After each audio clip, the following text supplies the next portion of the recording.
Judgment time.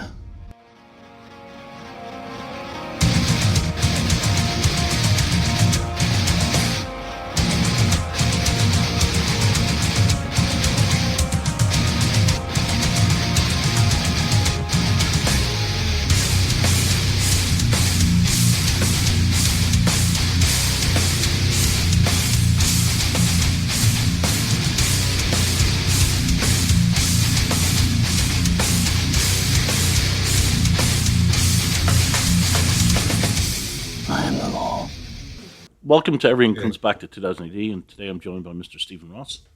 Mr. Rossy, what you want?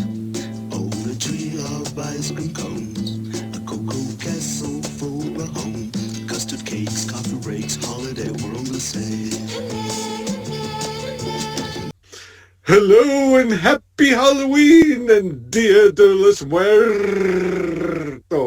Mr. John Burtis.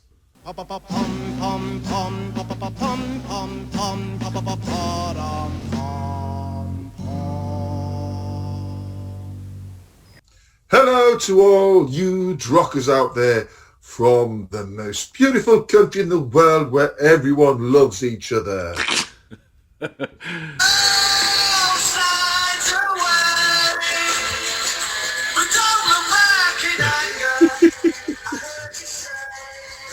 Yes, I am the ultimate piss taker. Woo! If you know, you know. Wow. You know, Ricky Gervais tried to do an ad for his alcohol on the subway when the subway The signs. vodka. Yeah, the vodka, and he said, "Don't forget your stab vest," and they rejected. Yeah, they rejected the ad. He's had quite a few for it, but they all get rejected. Everyone's been rejected, and he's going bonkers about it because we all know why they're getting rejected. But these were done, I don't know, over weeks. But isn't it ironic that that's happened? Yeah. Well, the UK is the UK is number one in stabbings, isn't it? Yeah, I hope so. Got to be number one at something. Is it the UK or just Scotland because of Stabby McKnife? No, it's that's if you know, you know. Yeah. Well, the thing is, watching the stuff come out, normal people knew straight away, right? Yeah. The police came on and said, "Don't speculate, don't do this," and then I saw people saying, "Well, this was." I laughed my head off. We'll get the deaths after this straight away. I promise people. But people were saying there's no video footage on anyone's mobile phone, so I don't believe this has happened. And I'm thinking to myself, right, if I was on a train, what my thing would be is if I had like a bag, if I was travelling to London or something like that, I'd have like a bag or something, who knows. I would wrap, if people shouting and I could see something coming, I would have wrapped something around my arm so my arm was protected and I would have advanced towards what was going on. But I wouldn't have advanced there with my fucking phone out filming shit, you know what I mean? And everyone who was terrified running past, they would not have had their phones in their hands. It's a completely different thing to when the police are arresting somebody in the middle of the street and fucking a dozen of people are all fucking crowded around with their phones trying to get that little bit that will do something, you know what I mean?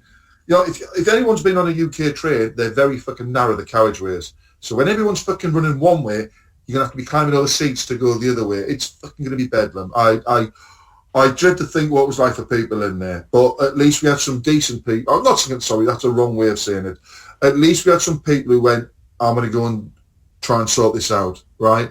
Decent was the wrong way of doing it because you never know what it's going to be like until you're in that situation. But which is very brave of them to do because they might have been arrested for interfering. Like after you find out, oh, did you hit the guy? Yeah, oh, I'm sorry, you can't do that. Yeah. Well, I've just been watching a thing today about a person who pulled a woman off the road, grabbed her before she got run over by a car, and he's in court now for inappropriately touching her. Was that the correct term they used? He touched her without her consent. And he said, hang on. So his lawyers are going, so you're telling us he should have just let her walk in the road and get killed? And they're saying, well, he shouldn't have touched her. So it's the madness of that, right? Wow. And I know of a case when I was in the army where a Brit helped a person in Germany.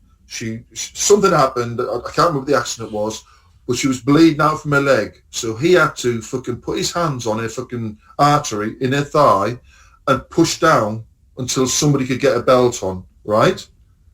Now, that took quite a while, and when it was all over and done with, she tried to have him done for inappropriately touching her at her upper thigh level. She'd be fucking dead if he hadn't put his fucking hands on there and pressed. That's not... This is what annoys me. That's not really sexy to be, it's like...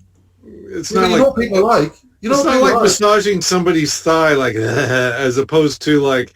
Yeah, I'm trying to stop you from bleeding out. You know what? Some people might find that sexy. Who am I to judge? But, most likely not. Yeah.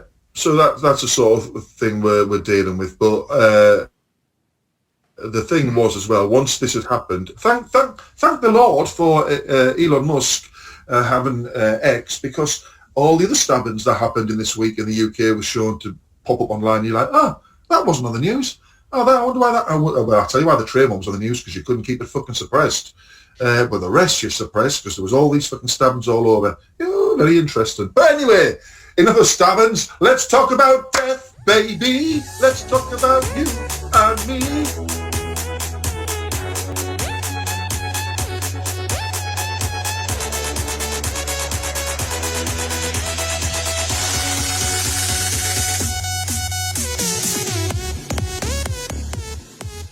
Right, here we go. Are you ready for this?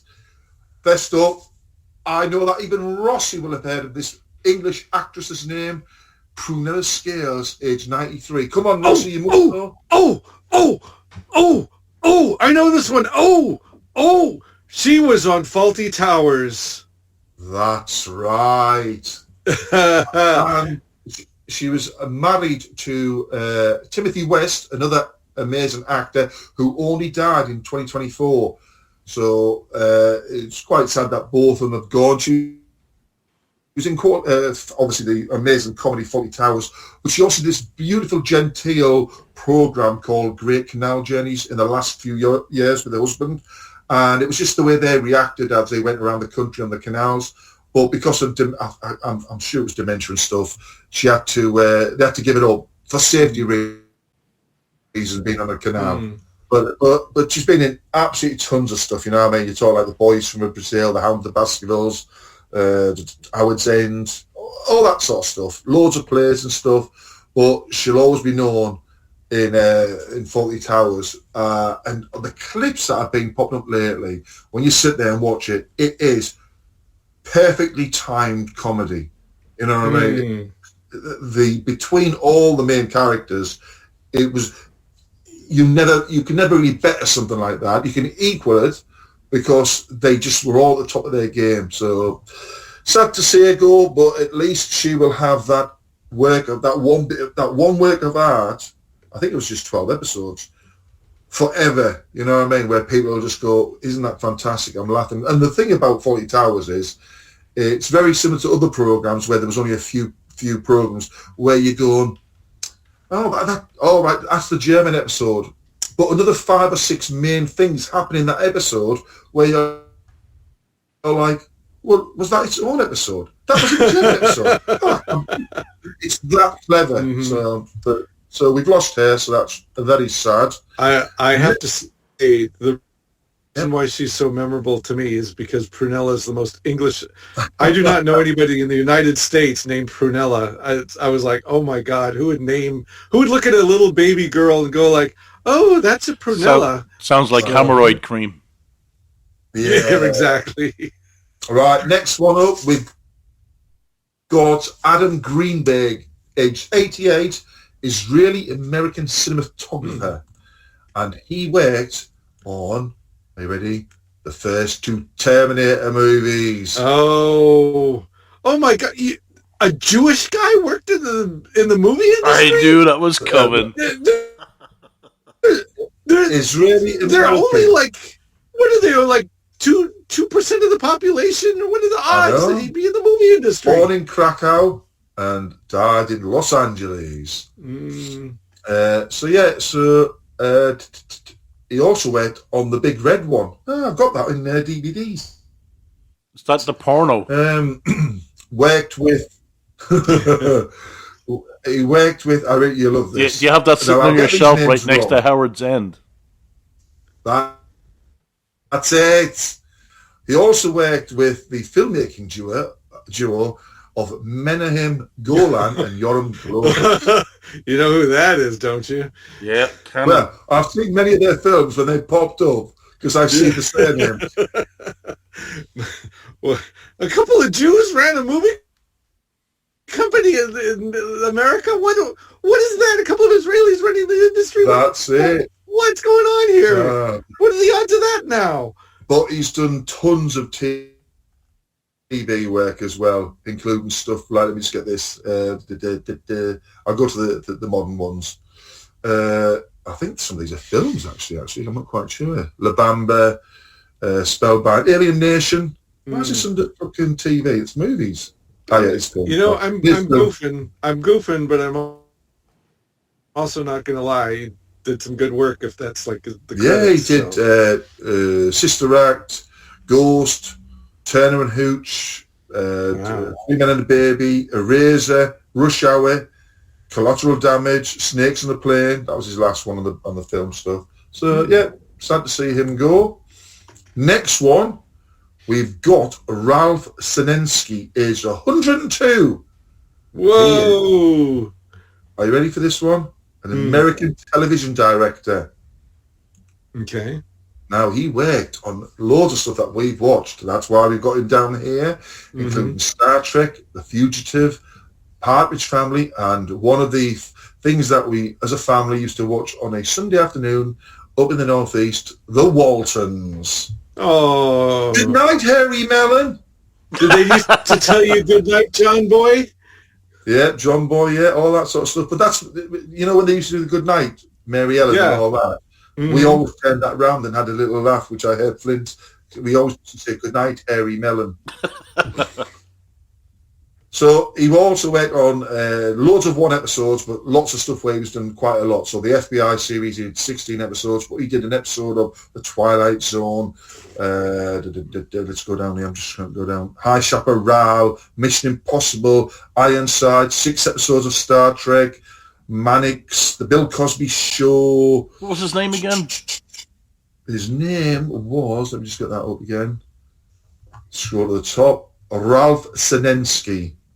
And this is another bit. This ties in with somebody else I mentioned the other day. That's what Sinensky was born in Mason City, Iowa. He attended Mason City High School, and he studied at the Pasadena Playhouse. Oh my God, you've been there. At least 2 or 3 times we've mentioned the Pasadena Playhouse with dead people. Yeah, no, it's famous. It's legendary. Yeah, well, you wouldn't think it's that big a deal looking at it, but it's I know. Yeah, so, but no, we had a lot of famous people there. Yeah. And I totally forgot what I was going to say about that. He did an episode of Planet of the Apes. He did an episode of, let me get these ones here, the latter ones. Trapper John, MD, Heart to Heart. When they met, it was murder. Young Maverick Dynasty. Yes, he did quite a lot of stuff. Wow. And the last name I have got, gentlemen, is the one that died when we were, I think might have even been recording last week. Ron Tyner, aged 85, English author and artiste. And some of the things he was famous for is comic illustrations, The Hotspur, where he did Spring Heel Jack. He did Slaves of the Vassala. He also worked for Action, doing School for Survivors, Battle Action. He did Major Easy, HMS Nightshade in collaboration with Mike Weston. He did The Rat Pack. He also did Power Man. He worked for Judy, Tammy, Ginty, Susie, Oink, Fiesta Strip. He also worked Brain Damage, Match Weekly, and he also did 2000 AD. He did some Future Shocks in 79, 80, and 81. He also did Star-Lord, Hellblazer issues 24, 25, 27, 28, 29. And he also did some stuff for Punch magazine, the Daily Telegraph, Financial Times, and then he did some book illustrations for Thomas Hardy's Far From Madding Crowd, C.S. Forester's African Queen, say Arthur Conan Doyle, Sherlock Holmes, and the Duke's Son. Quite a lot of stuff. So I did see a few people post up about him last week. I think Flint mentioned it in our chat that we just missed this name. So yeah, and here we are. He was born just up the road from me in Sittingbourne, Kent. Wow. Small world, small country. That's right. Small country, but densely packed with good stuff. So that's roughly about 10 to 12 miles Sittingbourne from where I am now. You missed the death, John. So there we are. So there's. Oh, thank God for that. I thought we would need you to tell us. Go on, then. This is an easy one. The death of Drokktober. Hooray! Oh. After an amazing month of fun, awesome artwork, it was absolutely brilliant. There were some really good gems this year. Sometimes I had to actually, I had to actually do the old hashtag myself to find some stuff. I don't know what it is with Facebook nowadays, but sometimes I'll see a post come up and it'll go notification, and I'll go to it and it goes 6 days ago, and I'm like, what the fuck? Yeah. It Infuriating. I'll have it go like I'll go like, show me an order of when they were posted, blah blah blah, and then it's kind of like fuck you, and I'll get things from like 2023 and just like whenever stuck in there. It's like, oh, okay, yeah. But Woody David Woods is a powerhouse. Stephen Moden's a powerhouse. Well, I think Stephen Simon, Stephen Moden might have won Drokktober with his Pedro Pascal one. He did Help to Save 2000 AD. Oh, that was brilliant. Yeah. And there's Simon Hall. Is he one of the ones who posts Simon Miller like every day? Miller is one of the Simons. Yeah, and Pete did a lot. Pete Stewart did a lot. Pete. He's good, even though he might be. So even though he might be listening, I'm not just gonna Blow smoke. Suck up to him anyway. But like blow smoke. But he's gotten so good. I thought he was interesting when he was doing the scratchy black and white stuff, and then he switched over to color, and that was like, wow, the color, it's really bright and appealing. And now it's like he's gotten. I'm trying to he's like Jake from 2000 AD. Jake, what's his name? Jake Lynch. But he has a Bill Stankovich thing about him too, and his colors. Yes. All of Bill that. Stinky like the best. But I've heard stories, so yeah. But just even all this happiness, I'll just say this for fun. He's shit. Who? Oh, okay. What are you talking about? Yeah. Just to balance it out a bit, don't give him a big head. That's it. Well, also, we need to talk about appropriation and theft, because Chris the Super Surfer, who my collaborator on the Cavaliers for lulz for the 77, he's been out in the wastelands of X for forever, and he finally got sick of just bots and being ignored and or just bots responding. So he's come over to the Facebook side and joined a few of the groups. But he's using the Cavaliers profile picture. He's using the black and white version of the Cavaliers profile picture, and his landscape on the top of his page is the same one that I'm using. Now, granted, I'm using his artwork for my his artwork of the Cavaliers for my avatar and my Facebook page, and he's using his own artwork and all that for his Facebook page. But now we're kind of like twins or brothers or whatever you want to call it. And I hope people just don't talk. It's like, oh, these guys. Do you guys wear the same underwear? And, I'll tell you what.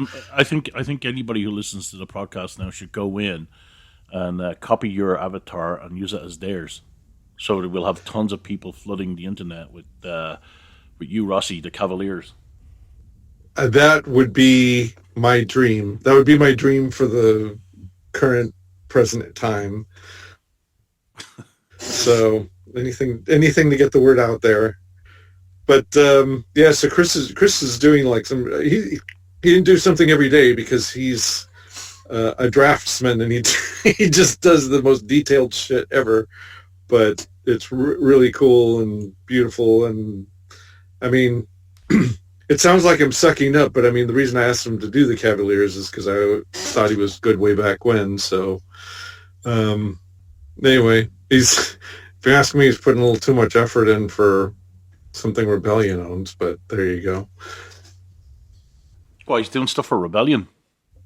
So also, no, I mean Drokktober. Everything is owned by Rebellion. Yeah, I mean it's like a tribute to a company that not only completely turns its back on Drokktober, but it's like here's all the fans that still love you doing something every single day to show their love. Yeah, well, let's not talk about that.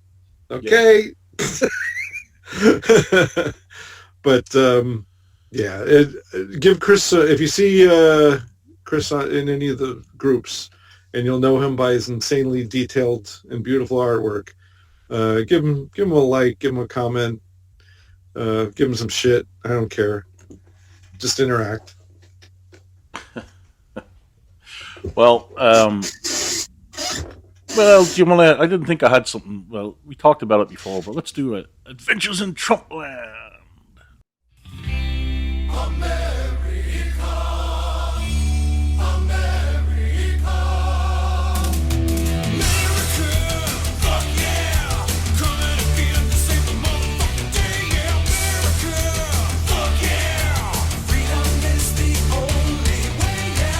Oh yeah, because I got something to attach to that. Go ahead.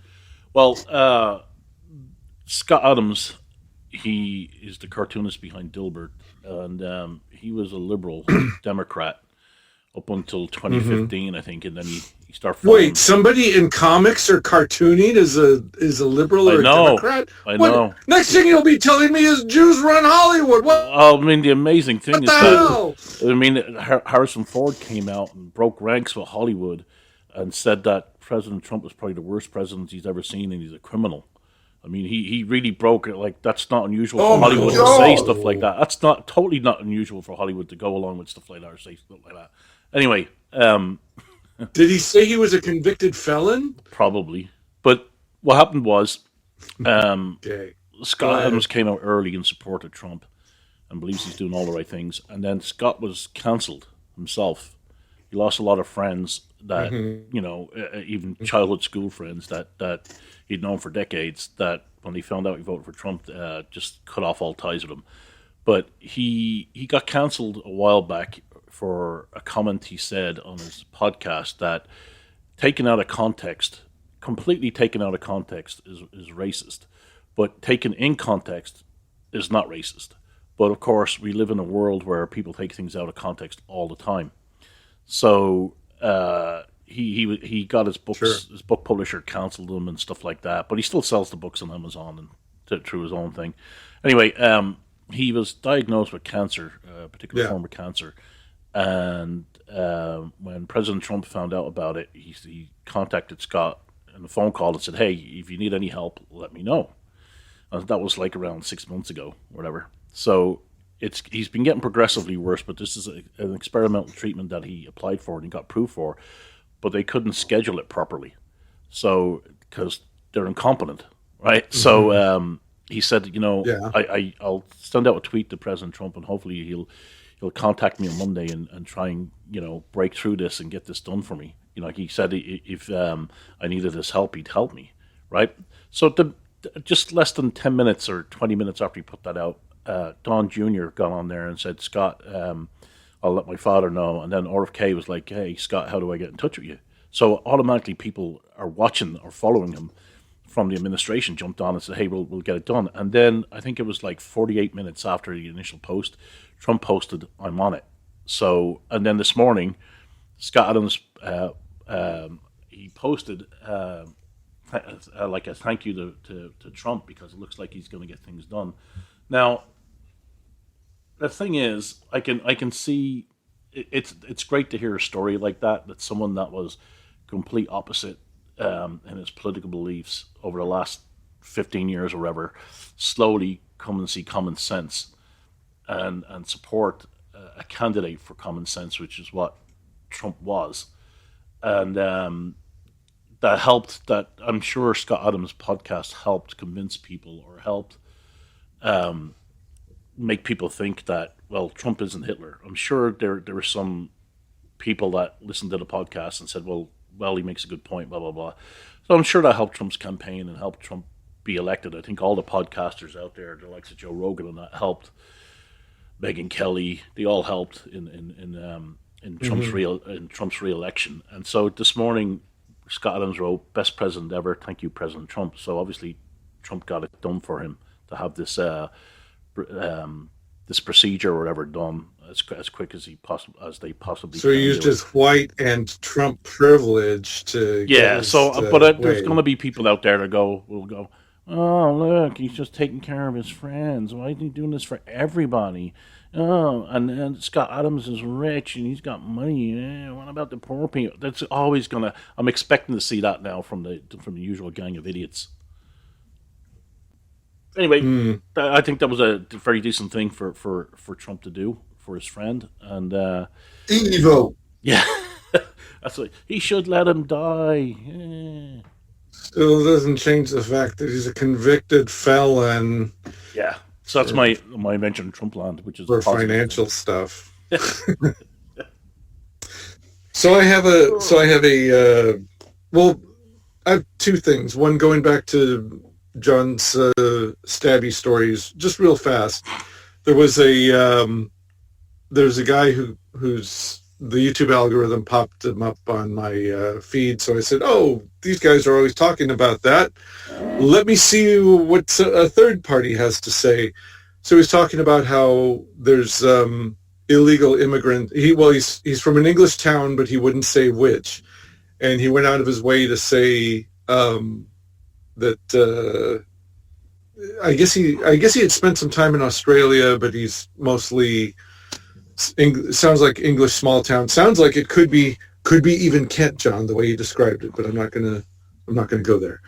And so he went out of his way to talk about how diverse his high street is. He says there's a food place run by a couple of Sikhs, and there's all kinds of people from Middle East and Asia running businesses, and he talks to them all, and they're all friends.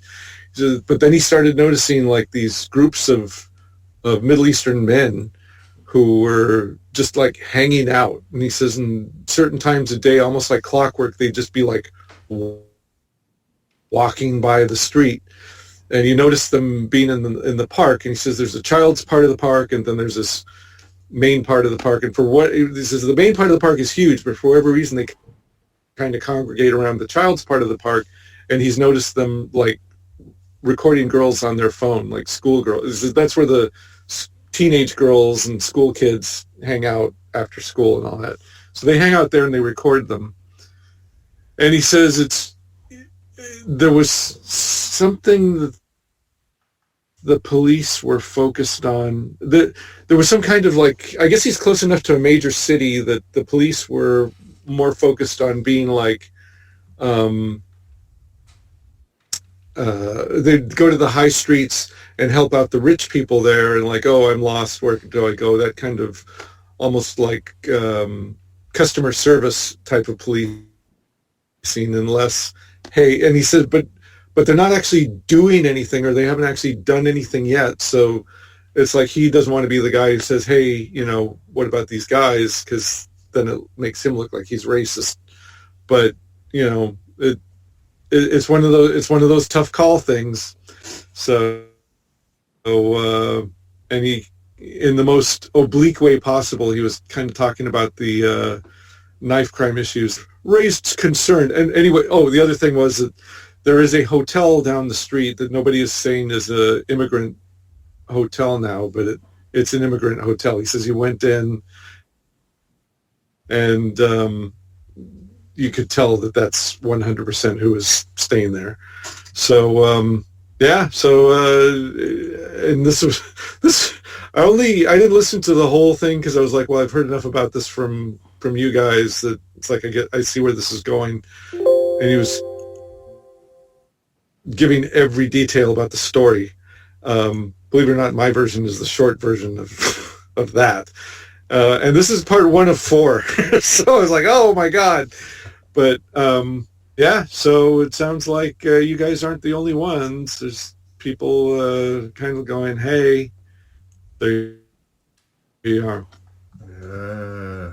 So the other story, because I work in the book business, book bannings is like a gigantic issue now, because it's mostly coming from the right and the Moms for Liberty and all this kind of stuff. And so, some of it, I don't care much for actual book bannings in any way, shape, or form, but some of it is couched under the umbrella of, well, we've assigned this book that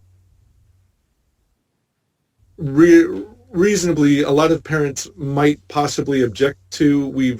We're forcing the kids to read this in class, or it will affect their grade, and they may fail if they don't read the book and turn in a report. And then parents object to that, and so they remove it from the curriculum that the kids are forced to read and participate in. Well, if it's not appropriate for the kids. Well, in some case, yeah, and well, okay. So this is my thing, and this is purely a Rossy editorialization. We live in a majority Christian nation, and there are certain things in the book that most Christians follow as part of their religion, as part of their freedom of religion, that that if you force them to read it and participate in it and agree with it and everything else, that's not, or if you make their children read something that's, large, that has elements that they're going to object to, you're kind of being stupid, in my opinion. And that's not just, they go like, oh, the big bad Christians, because it's like the majority, but that also it's also the part of the Bible that the Jewish people revere, and it's the part of the Bible that's similar enough to the Quran that the Islamists revere. So it's like all of the Abrahamic religions object to some of the things that they don't want their kid, that the people objecting to the school districts, they all object to this, so anyway, so what happened, so this is what happened. So anyway, there's been a lot of book bannings, but they're not actual bannings. They're like, we don't want our kids to be forced to read this book because it has this kind of content in it, and we don't want this book in this part of our library. We don't want it in the kids section. But it's not necessarily being removed. It's just not where every kid can have access to it. It's very complicated. It's messy. It's all over the place. It's every state and every district has some different thing. So when they throw out big statistics like, 2,000 books were banned in 2022, it's like, okay, so there's going to be the dumb one. There's always going to be the dumb ones like Harry Potter because it's about witchcraft. Or there was one, an old-timey one, the Lorax, Dr. Seuss's The Lorax. That's considered a banned book. Why? Take a guess.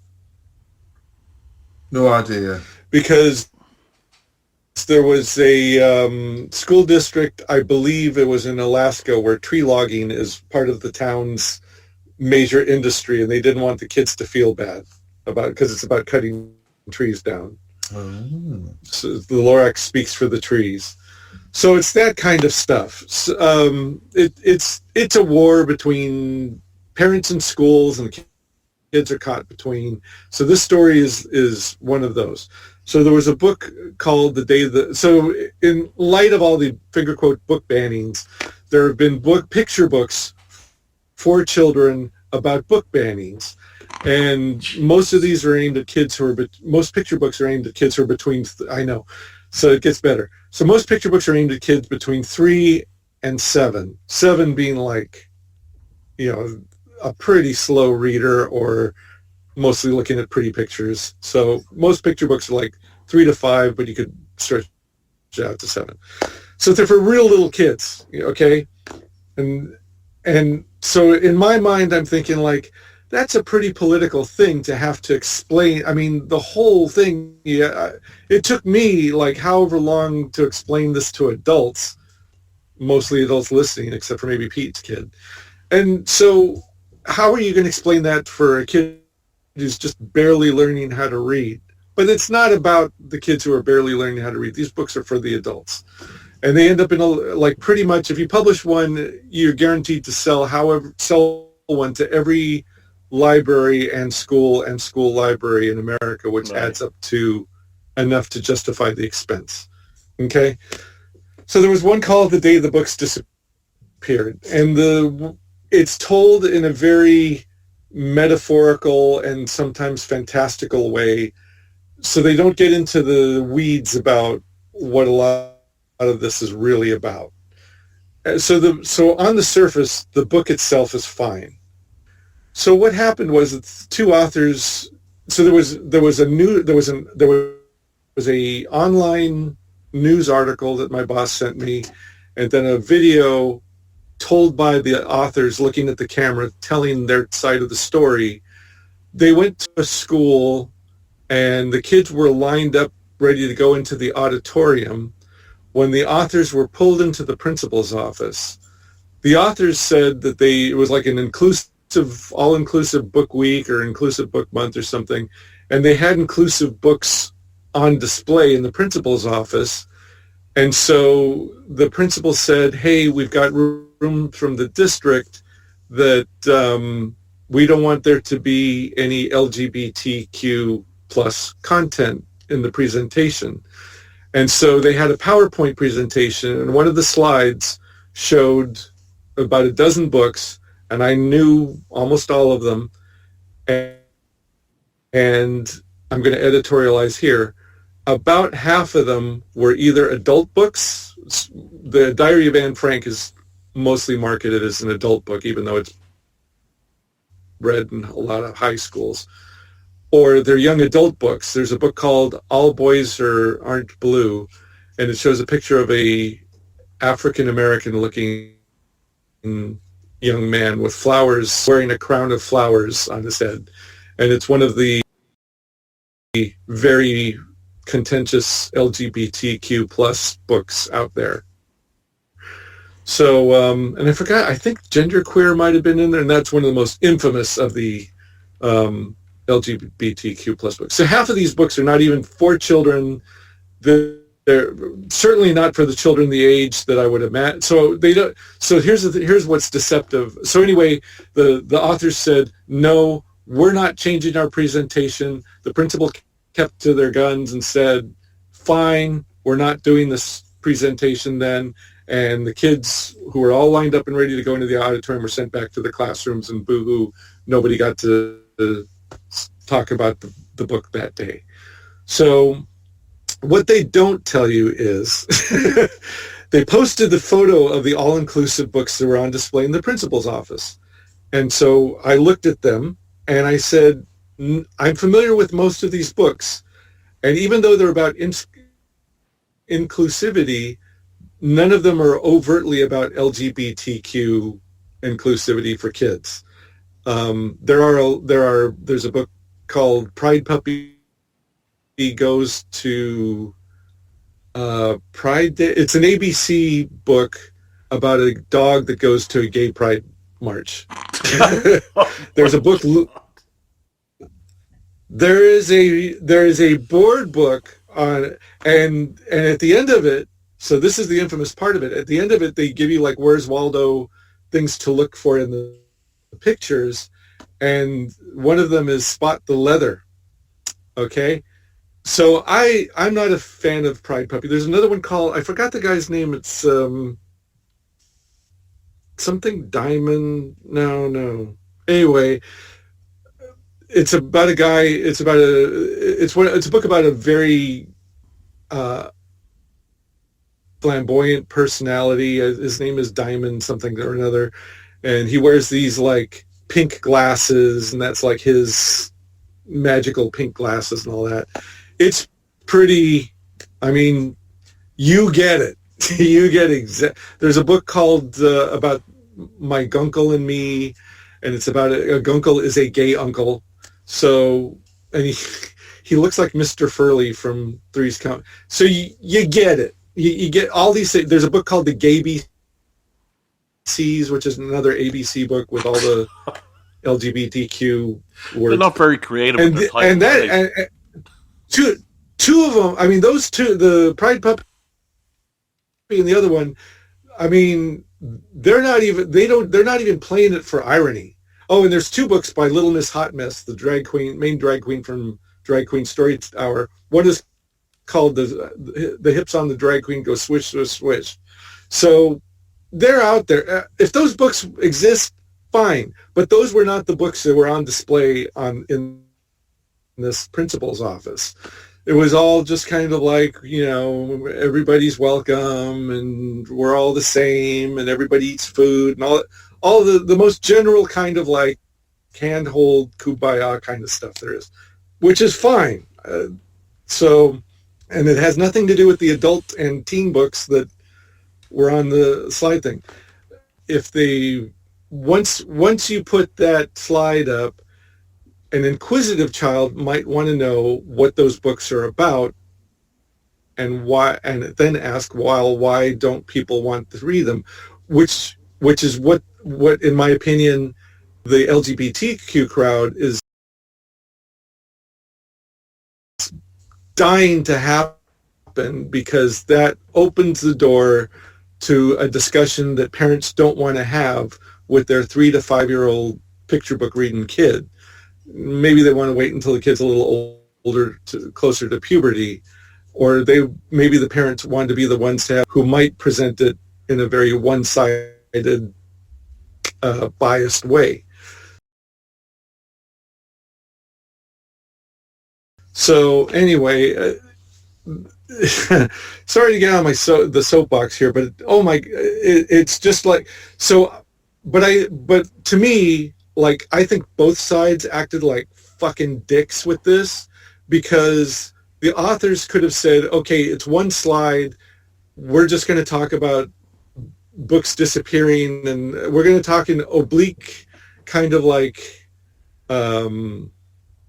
not with any specificity. We're just going to talk about like books being taken away from kids. Also, so my boss and I kind of have a disagreement on this one, because she used to be a librarian in a very rural area in Texas. And so I'm like, how poor exactly do you have to be to not have any access to these books whatsoever?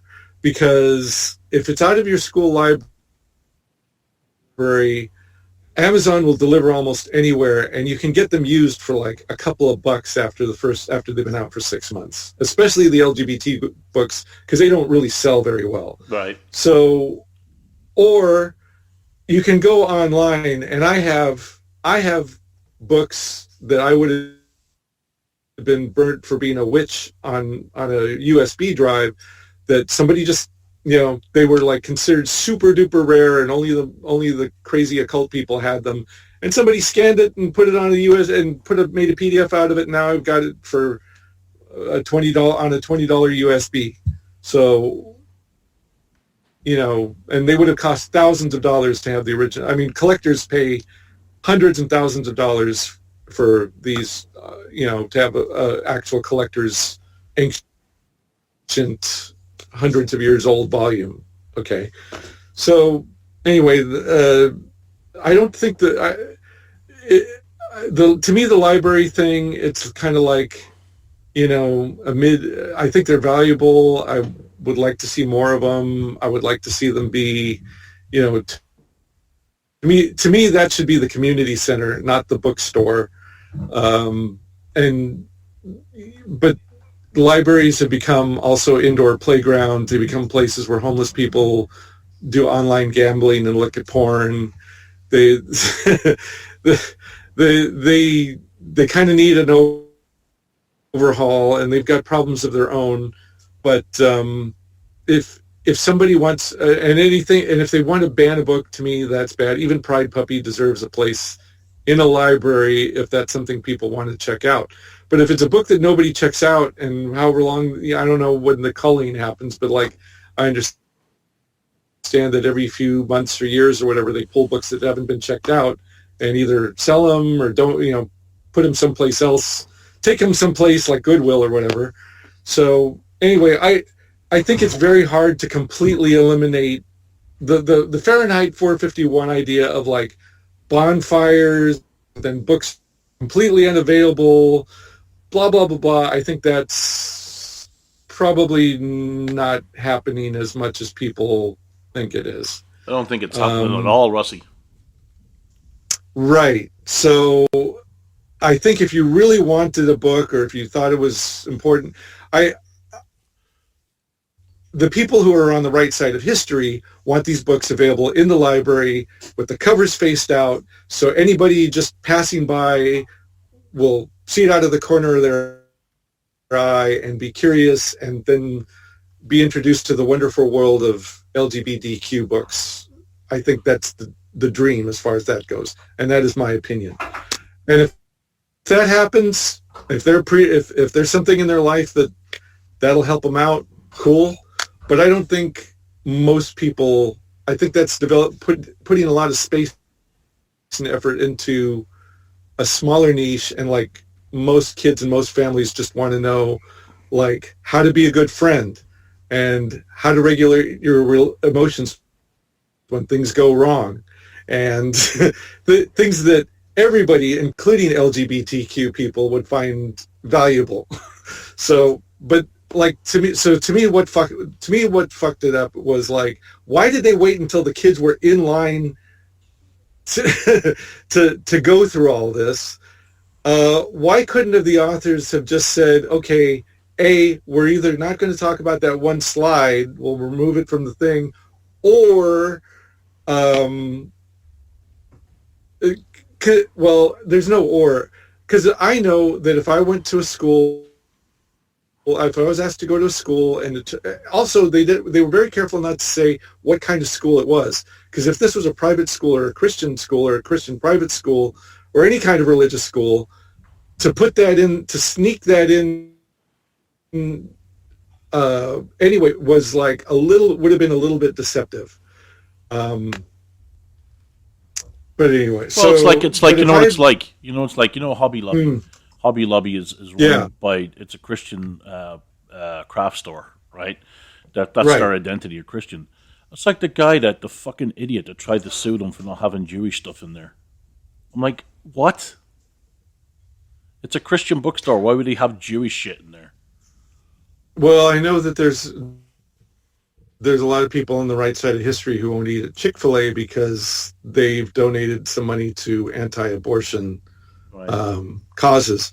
And I'm like, it's their fucking money. If they make delicious chicken that sells well, and they want to do whatever, literally whatever, because what? Do you look at the financial records of every place you go to make sure they're, do you look at like the financial records of HarperCollins to make sure that, like, I mean, or whoever publishes the Satanic Bible, it's like, okay, so some of that money is going to the Church of Satan. You're okay with that, right? I mean, freedom of religion, of course that's fine. Of course that's fine. So but anyway, like if I was sent to any kind of school to do story time, and I got to my foot fell on the doorstep, and they said, hey, you're going to do a Halloween story time, but we don't want any books about the occult. So I cull my stack, and I could find 2 books out of 10 that have to do with just counting pumpkins and kids wearing sheets over their heads and trick-or-treating. I'm sure you have lots of those books, Rossy, with with people wearing hoods over their heads, sheets over their heads. Well, yeah. So, or Cartman's Halloween costume in South Park. So, which leads me to one of the controversies lately is the Absolute Batman that Darren Warren Johnson did. Oh, where God. He's fighting against the Klan, Jesus Christ. the white power, and I'm like, dude, it's 2025. It's not the 1980s. It's not the 1990s. It's not the 1970s or 60s or when Democrats created a Klan. It's 2025. There is no like big white supremacist movement. It's not. It doesn't exist.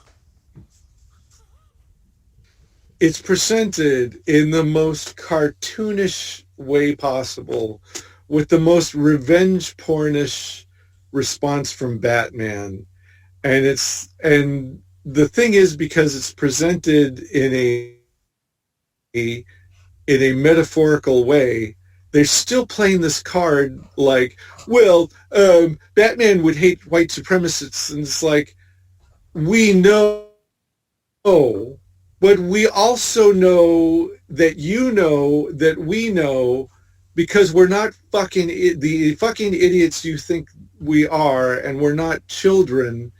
We know that you conflate white supremacy with anything having to do with the Republican Party.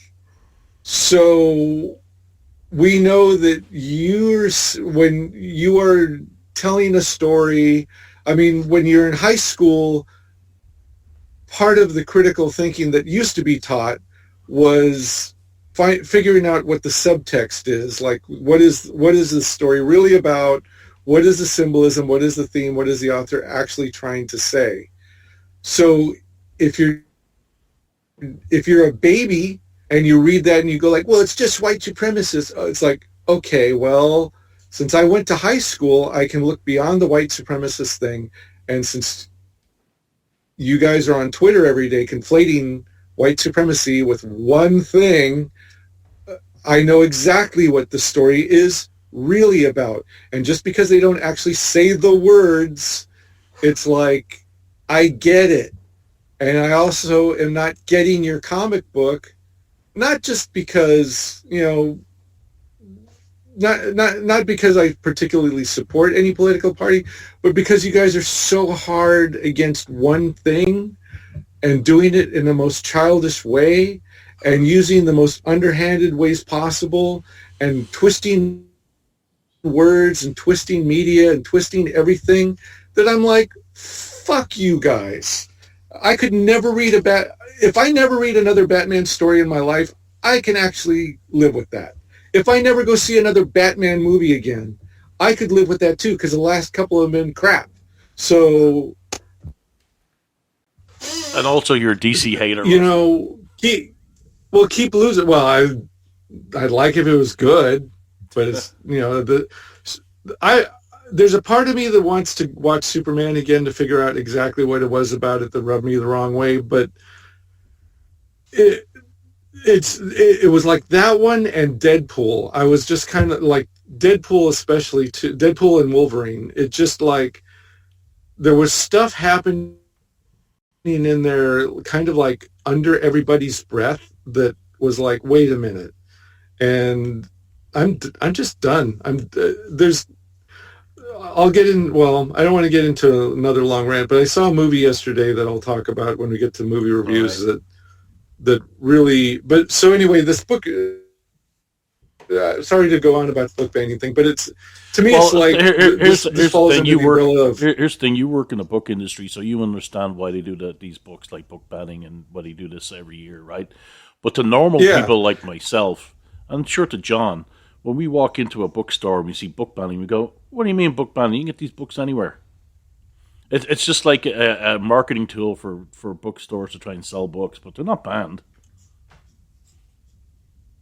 Well, yeah. Well, I mean, that was the original. We've had banned books weeks, I think, since I started working there, and what we'll do is we'll make these little cards that say like where it was banned and why, and usually it's to show how stupid what a stupid dumb shit thing it is, because it's like, Harriet the Spy, a child mouthed off to an adult in the 1950s. That's why it was banned. Or Captain Underpants, disrespectful themes and all that. And it's kind of like, what? Kids being disrespectful and finding that funny? You know, dumb shit stuff. Harry Potter and the occult, you know, all that. It's always been kind of like the same thing. And it always sounds stupid. And that's part of why it existed. But now the tone has changed because it's kind of like, you know, a lot of these are beloved causes of people on the right side of history. So, oh my gosh, they're against our beloved cause. And it's like, well, maybe you need to rethink how and if there's a time and place to present your beloved cause, because maybe for kids who haven't reached puberty yet, talking about sex is something the parents would like to do themselves. Yeah. That kind of thing. So, or if it's a religious school or a religious group or whatever, maybe you don't want to march into their church and start, you know, showing queer as folk on the TV or something. So, to me, so the authors could have still done their presentation, but they stuck to their guns, because even though LGBTQ was not part of their book, they wanted to make it part of their presentation and then present that to children who read picture books. That is the bottom line of what this was actually about. But in neither the article nor the video by the authors, it makes it sound like, well, they stuck to their guns, good for them, and the kids, and it's the school's fault for sticking to their guns for a pretty small request. And I was like, well, you know, I don't know. Yeah. All right, we'll move on, Rossy. What a Kickstarter corner? What you got?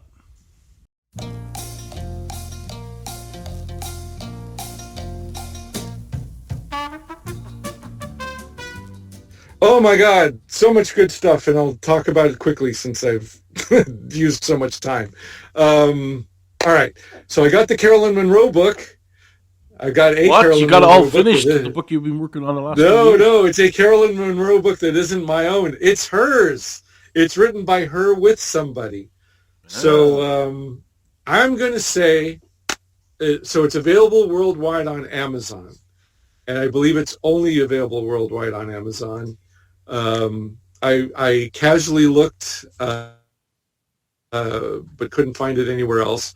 And I'm going to say, if you love Carolyn Monroe, or just kind of, if there's like a midpoint in your life of where you like celebrities, and you know, there's a kind of a blip in there for Carolyn Monroe or whatever, it's worth it for you to get this book. I splurged and got the hardcover, and I don't regret that one bit. But if you're just kind of like a casual fan and you've liked some of the movies she's been in, and you're thinking about getting the book, get the paperback, and you probably won't be disappointed. Here's why. It is very self-published. It is so self-published that there's no publisher listed anywhere on my hardcover. And it looks like a self-published book. There's certain things that we in the industry notice as far as like fonts and typefaces and layouts and the way things are presented and price points. So it's a little pricier than a hardcover, than the average hardcover like this. And it's just, but as the paperback's only a couple of dollars more, so it's not that bad. The photos look like they had been photocopied off of original photos, cut and pasted in the layout, and then run through a laser printer, the final version. The photo reproduction is not very good, and some of them, they look like some of the photos I didn't recognize, like, oh, this must be from her personal collection, but they don't tell you anywhere in the book that's what that is. And the format reads like they sat down, and the early part of her life is a lot of stuff that I had no idea about. So, and I haven't read every word of it yet, but I'm just kind of like skimming through. So the first part of it, I'm really looking forward to reading because, like, she's been very quiet about her early life, and almost never talks in any kind of detail about it in her interviews. The rest of it, when they get into the movies, it's kind of like they just said, well, tell us everything you know about Spy Who Loved Me. Tell us everything you remember about Golden Boy Sinbad. Tell us everything you know about Star Crash.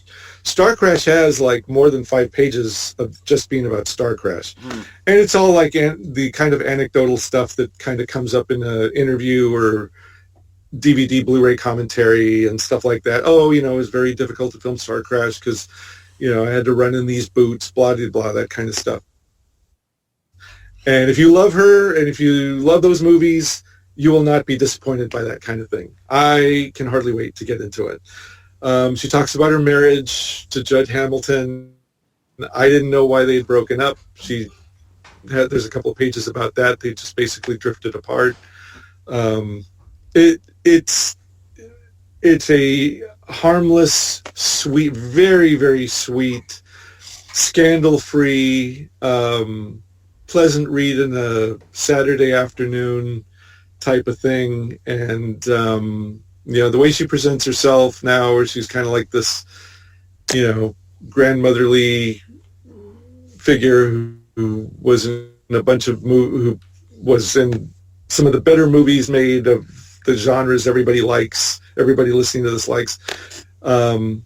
It's worth every penny, and I would encourage you to look for it on it. But like I said, there's no publisher listed. It doesn't even say by Create Space on Amazon, which is usually like a tell that it's self-published. There's like no publisher listed at all. So, but it reads well. I mean, whoever wrote it up and whoever did the, what do they call it? Copy editing. Whoever did that did a fine job. It reads professional enough. So that's cool. Other Kickstarter, I got 2 AXA number 2 and 3. I backed AXA number 1 on Kickstarter, and I got it. It was fine. The scans are pretty good. It goes right in with my AXA collection, so to speak. And I had no idea that they were already working their way up to number 6 on the AXA collection. I was like, what? And I don't know where I saw it. I think it might have been on Facebook that they had already put out issues 2 and 3. And I'm like, what the hell? So I went to their website, and you can order them there. So I ordered them directly from the publisher. I got them in a reasonable amount of time. The packaging was fine. They look great as far as AXA reprints go. So I'm looking forward to those. And then the number. So I think what happened though is that numbers 2, 3, 4, 5, and 6 may have just been solicited through Diamond. And because I don't look at that publisher's, I don't look, because when you order through the website, you have to look up each individual publisher you order from. So I just look at AP, I look at Rebellion, and I look at AC Comics for FemForce. So I don't look up Dren Publications. So that's probably how I missed those. So I ordered the 2. I wanted to get all of them. I looked at the previous catalog. It's like, oh, because of the Diamond fuck up, 5 and 6 are being resolicited now, and you can order those, or they were resolicited last month in October, so you can get those. So I pre-ordered those. So 4 is the one that's lost somewhere in limbo because of the Diamond thing, probably. So I put in a request, like when it comes up as a back issue, notify me and I'll get that. So I'm on my way to getting the whole collection. I got the Blazer PDF. Looks great. Many pages. Dave Healy's. This comic is what, for the Blazer thing? Yeah. I've not got a number of the pages. I've just got mine out. It's substantial. I'm gonna have to go get the iPad when we do the review. Yeah, I'll tell you on that. Doesn't say anything. Yeah, Well, next Yeah, it next does. week. The last story, Dalton Ship's covering page 94. Oh, that's not bad. So that's 90. So in total, it's 98 pages. Then I would say. Yeah, it's a real book. I mean, Yeah. they were showing them off on the thing. Dave Healy's "This Comic Is Haunted" is live, and I just backed it again with the PDF. They reached their goal, didn't they? Yeah, Yeah, I backed that as well. 24 hours, he did it. People love his horror books. So, You're the Hunter from the Future is now, it was funded the first day as well, but it's kind of crawling its way forward now. And but it's got double, I mean, they wanted to get $2,500 to get it funded, got funded.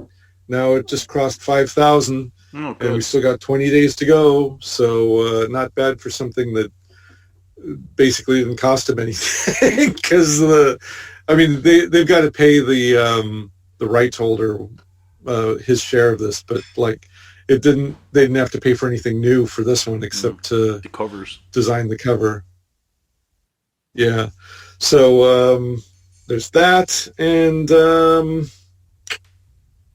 did I get any movies? I don't think I got any movies, so I'm still waiting on one book. I think I'm forgetting something, but that's yes. Yeah, I'm still waiting for which the one? Eduardo Risso book. They're being very slow.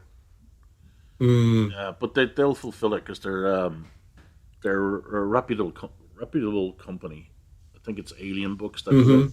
So I think with the tariffs and everything else that hit them, they were kind of like slowing down. But it should be fine now.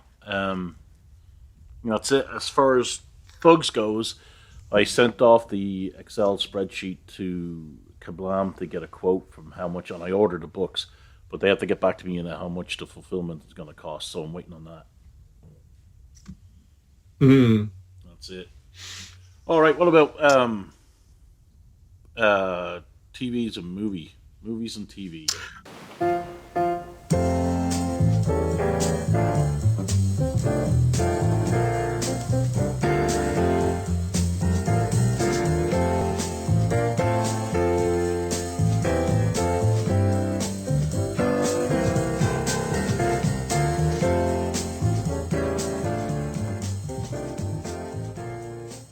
Oh, but so this isn't Kickstarter, but let me okay, so this could either fall under, hey, you like cool stuff, maybe you want to get this, or it could fall under, I'm being a snitch, because I don't think these are licensed, but they look great.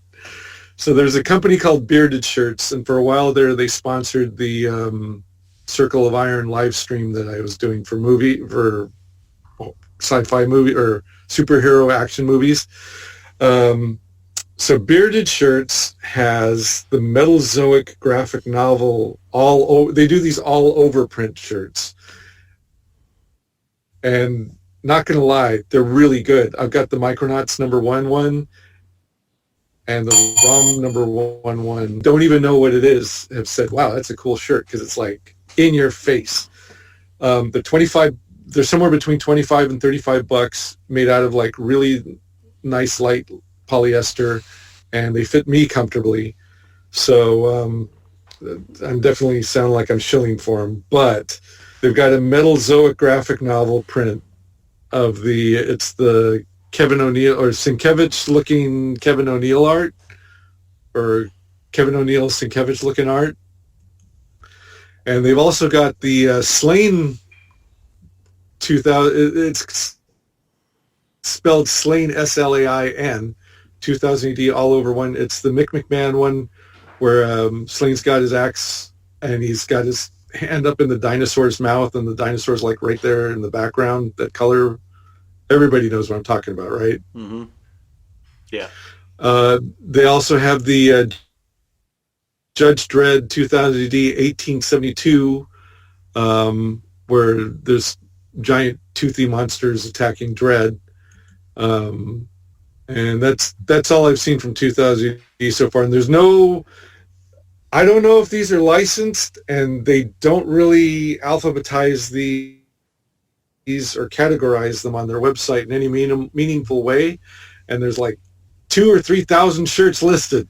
A lot of creepy and eerie, a lot of public domain characters, a lot of Marvel, DC, a lot of like weird random shit. Now, talking about LGBTQ stuff, there's a reason why it's called bearded shirts.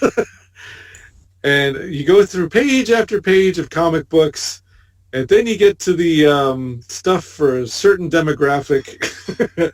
Actually, if you scroll down, you see some of the models wearing these shirts. You're like, oh. And then some of the themes of they do have a subcategory in there for their own stuff, and it's like, oh, I see. It makes sense now. Not that there's anything wrong with that. So anyway, just a word of warning in case somebody's looking over your shoulder and going like, oh. All right, so what TV shows or movies you watched? John? Well, I watched the final part of the two-parter, Count Dracula. 2 hours, 30 minutes long, 1977, 15 rated, 7.2 on IMDb, starring Louis Jourdan as Dracula, Frank Finlay as Professor Van Helsing, and Susan Penhaligon looking awfully nice. It was a faithful adaptation. You could tell it was a TV movie because obviously the money, and when it sort of like jumped from Transylvania to Whitby was hilarious because I was sat there and went, hang on a second, where's the other bits? But I enjoyed it. I liked it because it had enough time to really build up the story. Yeah, there was loads of bits in it that were like, but it was 1977, it was done. I did enjoy when the American turned up. He was from Texas because, which one was it? It was Lucy who was going to choose to marry two people. And it was a doctor and this American, and she chose the American. And when he turned up, I just went, I wonder if, and I'm not checked, I thought, I wonder if he really is an American with that accent. But it was for the effects were of its time, where the screen goes sort of like black and red and it superimposes over. But it was good. It was well, to me, from when I remember reading Dracula many decades ago, it felt quite close to that, you know what I mean? It didn't have to rely on loads and loads of action. It was just like getting the person there. The person who played, which I'm not going to bring the screen up again, the person who played Renfield, just before he sort of like dies, it was a really, really nice bit where he became normal again and spoke with like trying to stop everything going on. Which one was the funny death? The funny death was it was Lucy. That's it. I'm sure it was Lucy who died. She got turned into a vampire, and they sort of she was turning into a vampire, I should say, and she became really ill. And then she was in the bed, and they were told like, "Oh well, say goodbye to her," and then she sort of died. What? And she just sort of died on screen with her head just turning to the left, and that was the end of her. She had a cut on her head by a husband sort of thing, and I was just like, I was laughing at that because I thought this is of the time, you know what I mean? People just died. Their mother died of fright when the big massive dog appeared at the window and smashed in the window of the house, and that was an excellent death as well, where she sort of like was all shocked. And then she died, and then I was like, this is brilliant. But I'd say sometimes you can have a big action film with vampire stuff like Dracula, but other times you want something where it just flows through the story nicely. And that was what this was. So I very much enjoyed it. I think I give it a 6.5 on the ratings. Yeah. Yes. And TV-wise, just watching travel sort of things where on the TV where people are going about places, because I've been busy doing too much other stuff, living my life. What about you, Rossy?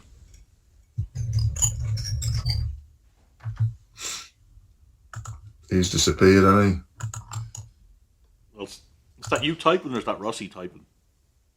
he? Who knows? Rossy, are you there? I bet, I bet he's going to get some of his kombucha, whatever it is. Well, I watched a documentary on Eileen Warnes, who's known as the Queen of Serial Killers. And Oh. we talked about this before, but I'll be brief. We talked about the documentary effect and how with documentaries, they're very biased. So they never really show the other side of things. And with her, the documentary... Oh, I got a call I got to take. Oh, see? Hello? Oh, they called. They hung up. I thought it was the auto shop. Typical. Yeah, I thought it was the auto shop. We'll have to go collect Colin Robinson later. Yes. Yeah, people don't know my car just keeps on draining the battery, so I've called my car Colin Robinson, the energy vampire. Anyway, sounds like Russell's back. Yeah, so the Eileen Warnes thing, they say she's a queen of serial killers, but she wasn't really a serial killer in the same mold as Bundy or John Wayne Gacy. I mean, she did kill 7 people, and they were rage kills. But one guy totally deserved it, Richard Mallory, and that's the one that they convicted her of the death penalty on because the judge the judge in the case allowed them to use the 6 other deaths rolled into that case, which shouldn't have been allowed. But Mallory turned out after the trial, it turned out that he did have a history of abusing women, and he did spend some time in an institute, and they did say that he was very dangerous. He was like a sexual deviant, and he was very dangerous. So she's probably right in self-defense killing him. But the others didn't have any history of that. So she killed them in cold blood. The thing is, when you watch the documentary, you realize that she didn't. And I've even read this before. She didn't really have a chance, like with her childhood and everything else. She was kind of like doomed from the beginning. Yeah. But when I talk about the documentary effect, they talked to the judge that was initially supposed to handle the case, and they interviewed her later. But she's talking about it in like 2025 about the case. And she gives the impression that they took her off because she would give her a fair trial and would have been justice and blah, blah, blah. But when you Google her name and you find out about this judge, you can see why they took her off. It wasn't because of that. It's because Warnes was a lesbian and the judge was a lesbian. And back in the 90s, that wasn't, it was kind of like, wasn't really open, right? Not like it is today, like the LGBT community is today. And so she might have favored Warnes in the trial simply because of that. Didn't want to give lesbians a bad name. So you can see why they took her off the case. And also there was other things that this judge had done that were pretty corrupt that took her off the case. So when and even the filmmaker herself, at the end of the documentary, it sounded more about her than it did about Eileen Warnes. And I think that's the danger in a lot of these documentaries. And we even talked about, like last week, I seen the documentary like Wolfman Has Nards, which was on the Monster Squad. And that did a similar thing, where at the end it became more about the 2 actors doing their convention thing than it was about the actual movie itself. So I tend to take a lot of documentaries with a pinch of salt because they don't tell the whole story or they don't tell the other side. But it's my opinion that Warnes she was a murderer, but she wasn't in the same level of serial killer as the others. I think that she probably shouldn't have got the death penalty. She should have got life in prison. But I mean, she just wanted it over and done with. They found her guilty and got the death penalty in the first case against Richard Mallory, the one that raped her. And then she said, "What's the point in me going to all the other 6 trials? Because I'm done. It's over." And so later on, she stopped appealing the case and just said, "Oh, I'm done." And she did say she was sorry for killing the people she did. But if you looked at her life, man, it was like Ed Gein's. Ed Gein was completely fucked up as well. If you see his childhood, like there are some people that just don't have a chance in life, and she was one of them, really. So that was it. That's all I watched. Yeah. But did you watch Rossy before you went off and get your bang and your rain and? No, I went to. I didn't want my flow to interrupt John's flow, if you know what I'm saying. So I got my iPad too while I was at it. Cheeky Oh, bugger. Because I went really shopping at the Washington off the line when he was speaking earlier, and you never knew. before I forget, today is Adamant's birthday, 71 years old. So, Are you getting his singles collection CD? not that one. I do have one. It's that was released here called like the Essential Adamant or something like that. No, it's only come out the last couple of days. Oh no, then maybe over there. I've got the box set of like everything. So hey, but The dance moves. right. Well, no, actually, I have two box sets. One's called the Ant Box, and one's just the albums as they appeared with bonus material on them. At least he had multiple hits. Well, it's funny you should mention that, because the one thing I forgot to mention about the Carolyn Monroe book, from what I could tell doing a skim through, neither Adamant nor Gary Newman are mentioned in her book. So, all right. So the only thing, so aside from Tulsa King, I'm trying to think hard, and some episodes of Thundar the Barbarian, which we'll talk about as we go further on down the line with that. I did watch a movie called Captain Miller. It's an Indian movie. It's not a Bollywood movie. It's one of those ones made in the southern part of the country where everybody's very swarthy looking. And these are generally made on a much lower budget than even the Bollywood movies. But they're also a lot spicier. There's a lot of killing in this action movie and a lot of splattering blood. And I gotta say, so I looked it up on IMDb. It got a 7 point something rating, just initially, like overall. But I was looking at IMDb, and like some people gave it very, very high ratings, and some gave it low ratings. And I was like, why didn't people like this? And so they were saying like, well, there were too many characters, and there was a lot of the screenplay was like all over the place, blah blah blah. And I was like, yeah, I guess I see that. But my initial impression of it was, wow. I mean, so, John, I'm sorry to tell you this, but it's a movie about hating the British. But they try to balance it out. Like, the main theme is that the main character is like a low-caste character. So he's kind of like one of the untouchables in this village. And they've got this Shiva temple with a golden idol, with this jeweled idol in it that nobody's seen in 600 years. So the people who live in the village were the ancestors of the people who built it, and their kings and queens, their Indian kings and queens, treat them like shit, and like they can't even go into the Shiva temple that their ancestors built. And so the Indian guy, the low-caste Indian guy says, well, I'll just join the British Army. This was like in the 30s. I'm going to join the British Army because at least they'll give me boots. I can't wear shoes. I'm not even allowed to wear shoes in this village. The British will give me boots, and they'll give me a shirt, and they'll give me respect, and blah, blah, blah, blah. So and his brother is like a revolutionary fighting against the British. He's like, what the hell? And he's like, no, I'm going to do it. So he goes and does it. And like first thing they have to do is they march him out, and they have to shoot down a bunch of peaceful Indian protesters who are shaking their fists at this ship that's going by their harbor. And the movie goes on from there.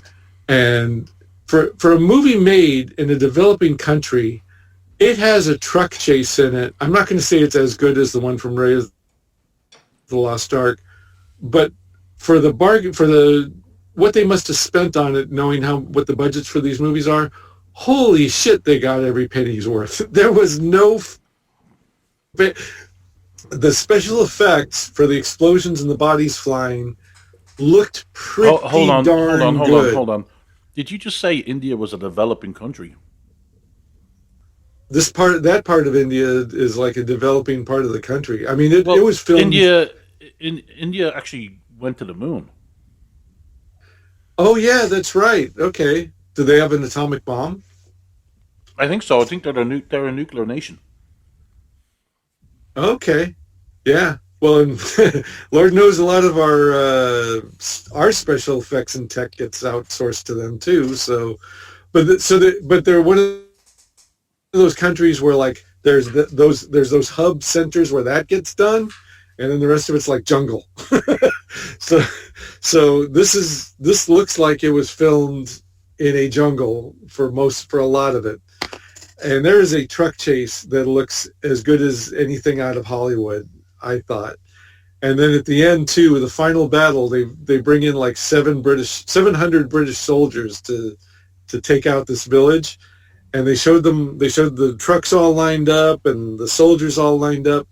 And this did not look like somebody's, like one of those video game army type of things or whatever. They kept it on screen just long enough that you couldn't tell. I was like, that's got to be either AI or it's got to be, or they paid a bunch of extras like nothing to wear like cheap ass uniforms that you wouldn't want to get any closer than the camera's gotten. But they showed this pan shot. They kind of like flew over the guys all standing there in formation. I was like, that looks like a fucking army. It's not just like 30 guys filmed at a certain angle like Braveheart, you know. I was like, damn. And then the battle was like, holy shit. They blew a lot of crap up in that. So I got it, and the story told and the way it was told, this guy's supposed to be like some kind of action star in India.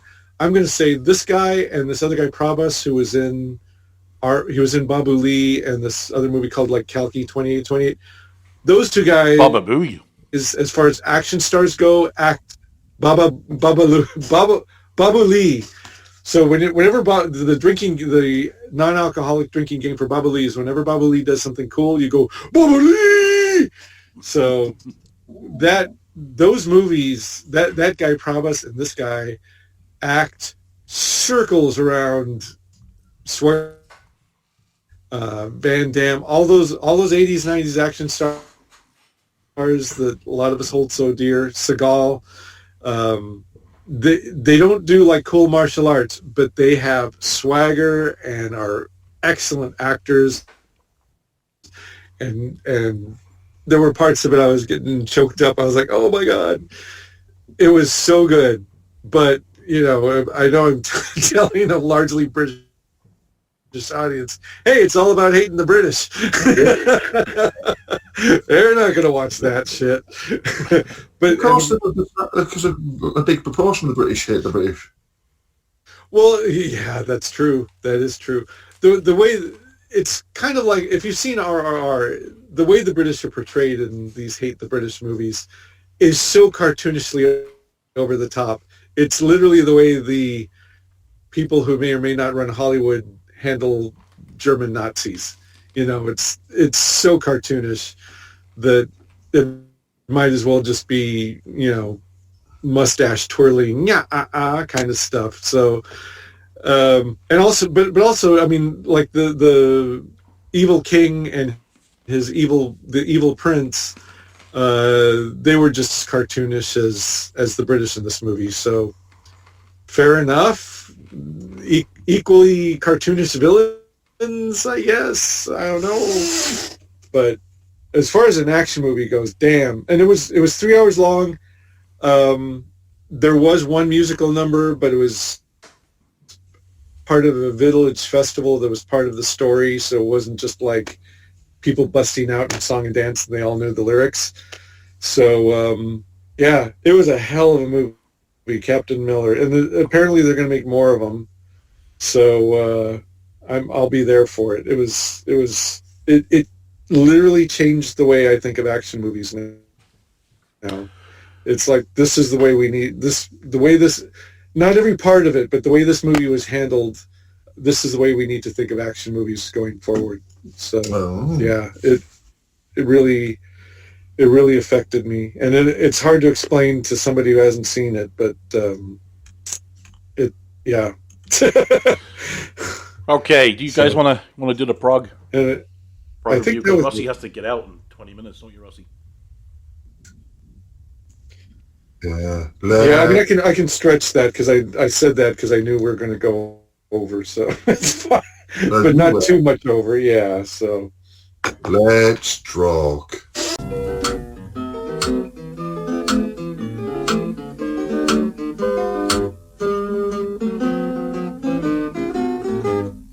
Pew, pew, Barney McGrew, Cuthbert, Dibble, Grub. Okay, Prog 2456. We have a cover by Mike Dowling that Tharg needs to send back to him to finish. What do you think? Have a look at it. Yeah, do you know what? It's very rarely that I like the Tharg covers, and this is another one of those times that I don't like the Tharg cover. If you look at Mike Dowling's artwork, the right hand looks John. Yeah, sorry, John. If you look at Mike Dowling's artwork that he's done for the Prog and for the magazine, and you look at the stuff he's done for American comic books, this doesn't look finished. This looks as if he was in a rush to get it done and get it complete and out the door. It doesn't look finished compared to the artwork he's done in the past. Yeah. Well, it's certainly not Alex Ronald. Aside from the hand looking way too small, it looks like he said, people think Bill Sienkiewicz did it. Done. Well, the hand isn't too small. He's trying to do a foreshortening thing. So, yeah, I get that, but it still looks... Yeah, but the angle of the hand on the left-hand side of the page as it comes around the back of the power surge, it makes it look a bit weird. Because we can't really see his arm much, you know what I mean? That's the thing I get from it. But I mean, the facially it's very nice, but it doesn't jump out on the shelf for me. Okay, Judge Dredd and To the Sea Return Part 7. I mean, to me, it's not the worst thing about the Prog. No. Judge Dredd... It's not the worst thing about the Progs. Okay, go ahead. Judge Dredd and To the Sea Return Part 7, Rob Williams, Henry Flint, Annie Parkhouse. Oh dear. Here we go. The mist is right against Mega City 1's Black Atlantic Wall, so the chief orders the defences to be doubled on that very wall and the surrounding areas.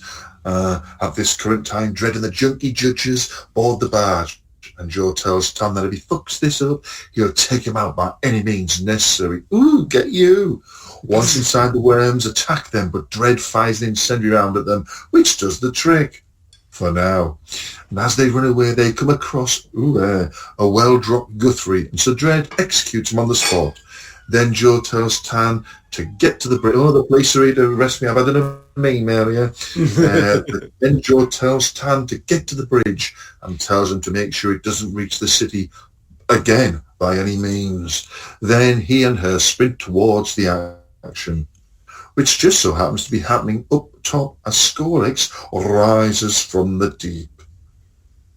Oh my goodness. I love the artwork, but Dredd is acting like a lunatic again, like a psychopath, like Rossy says. If you fuck this up, I'm going to kill you. It's like, who the hell, why would Dredd say that? So that's the part that's always like, he's a psychopath. But the artwork is amazing. The picture of Guthrie, all sad, Dredd takes him out. And the panels, like, I give Rossy shit about putting too much in panels, but the one page where there's 1, 2, 3, 4, 5, 15 panels on one page, but it works really well because there's hardly any dialogue, Rossy. But it's the artwork is amazing. The artwork is absolutely incredible, and still enjoying the story, although it's Rob Williams writing Dredd as a maniac.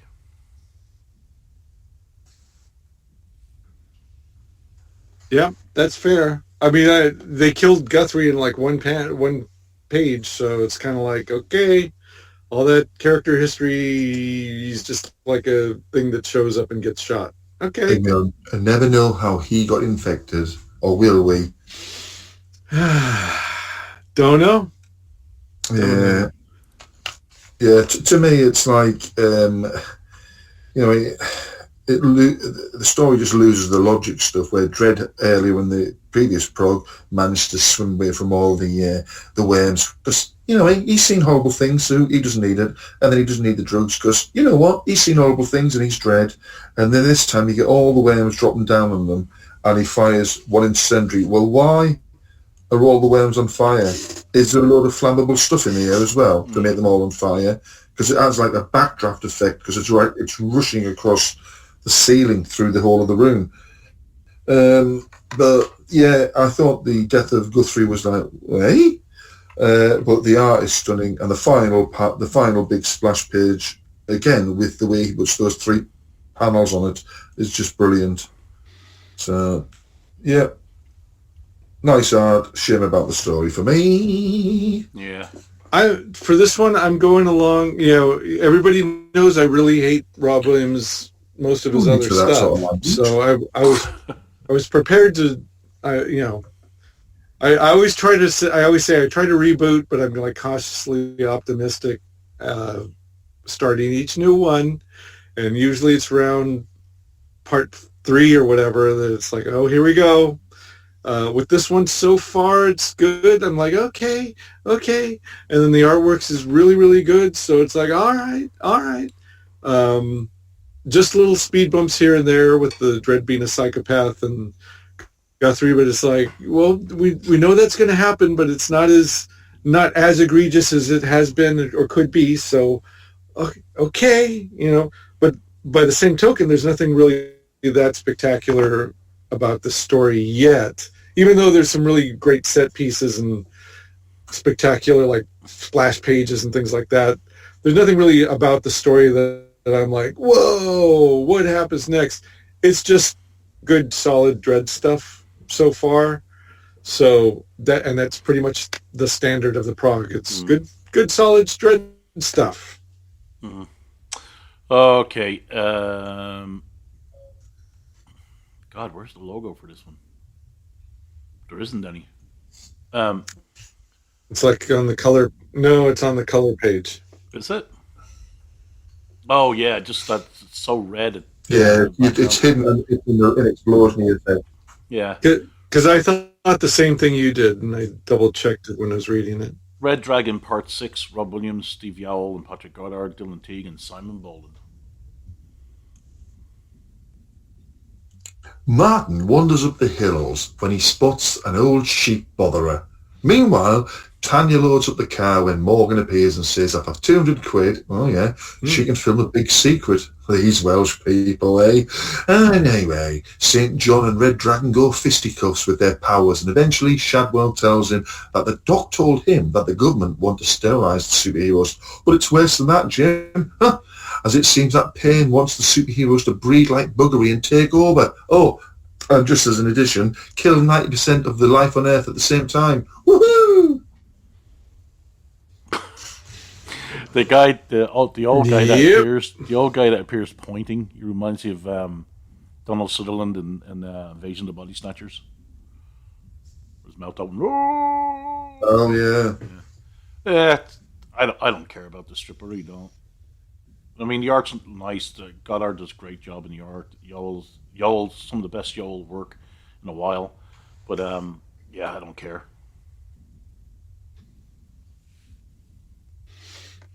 Yeah, all of the things you said, I don't hate it, but it's like I don't care. So I don't know, and I can appreciate the good parts to it. So it's not like it's a horrible. It's not like it's a big drag to read, but it's not. You know what? It's just taking up space. It reminds me of the Drokktober Halloween drawing I did with Thard digging up the corpses of old strips to bring them back instead of giving people creators rights, which is based on a Frank Miller drawing, was totally an homage to the Frank Miller drawing. But that's like really, I mean, the only exciting stuff really to come from the House of Thard lately has been Michael Carroll's stuff. Oh, you like the David Hine, Boo Cook stuff, but, yeah. But yeah, I don't think they're. I think Corpse Robin is not good. I don't know. People say, "Well, Steve Yowell is behind it too." Yeah, but Grant Morrison didn't really want Zenith reprinted either. You know, when they reprinted Zenith in that big huge volume, Grant Morrison was going to sue them, I think, at the time. But there you go. Anyway, that's my 2 cents. What do you think, John? Yeah, I think this. Yeah. Or Rossy, go on ahead. Yeah, I agree. I mean, you could have done Thag sat. You could have done Thag sat by a well, looking down, going, "Where's some new stuff?" Yeah. Or with his milking bucket next to a cow. With a withered old teat. Yeah. It's the yeah, I think especially some of the stories, especially like Zenith has been told. It's and I don't think that universe is rich enough that the side stories are that interesting. You know, like you can just keep pulling out miscellaneous characters and having their side story. I'll tell you what it's not. It's no Better Call Saul to Breaking Bad. Yeah. Very true. Yes. And I'll tell you what annoys me about it is, even though I did read Zenith all those millennia ago, I only know the character's name, St. John, because he gets mentioned finally this week. And I was not going to go back into my stuff to search what his name was, or even search on the web, because I couldn't be asked. I shouldn't have to do that. And what about new readers who we get in the prog? They're probably going, well, I've gathered from the way everyone's talking, this is from an old strip. But who are these characters? You know, we've only got the names of the characters on the black and white bit from the beginning, from the get-go, and obviously Red Dragon, Shadwell. But the rest, we don't know the names of because they just, I presume, they think everyone knows. So, at the risk of being controversial here, yeah. So there was a Argentinian comic called the Eternaut that was made into a Netflix series, and I was really excited to watch the Netflix series because copies of the comic were expensive, out of print and expensive. So when it was over, it was good. I really enjoyed it, but it was nothing that I hadn't seen before. The Netflix series was just like a good version of stuff I'd seen before, but the thing was that the comic is really old. It was from the 50s, but even then, some of the themes were already being done in sci-fi magazines and other comics and stuff like that. Part of the reason it was like this national treasure in Argentina was because it was set in Argentina, and Argentinian people had never seen American style sci-fi stuff happening like in neighborhoods and cities that they recognized. So it was like a big local hero type of deal to them. And I think part of this, why Zenith is thought of so highly, is like that's the first time that somebody did like a really cool American style superhero strip in a British comic with a lot of Britishisms and British tropes and British attitudes and things like that. Now, like the Eternaut, the artwork was really good. I mean, it was a good comic. You know, the comic itself was really well done. Same with the Eternaut. The series was, Netflix series was good. The comic was good. The artwork was beautiful. But there's nothing about it that's like ground shaking if you revisit it decades later and kind of take it, bring 21st century eyes to it and look at it for the first time. And that's, I think they're like with Zenith, it's like so much the product of its time, being the first time that they tried some of that stuff.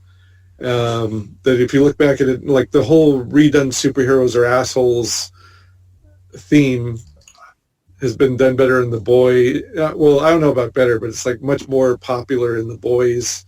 We've seen it like in Doom Patrol. We've seen it in the Watchmen movies, TV show, comics, comic spin-offs. So I don't know if we really need another one like, I don't know if we need this side story being told and taking up real estate in the Prog. But that's an American point of view.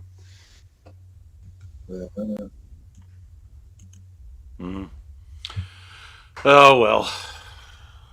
Did you read the next story? Because I didn't bother because I'm not. I thought the art was interesting, but I didn't bother reading it because it's. I have, and I've got my spiel. I've Go got my ahead. spiel Go ready for it, John. Do it. Do it. Well, you've got to introduce it, Mr. Flint. Do I really? Okay. No, let John pronounce the foreign name. Like, it's everything. For hire. Words, drawings, shit. Andreas back. Oh yeah. And here it is. Two armies of robots meet and have a massive party with swords, arrows, pikes, etc. They fight till both sides are wiped out.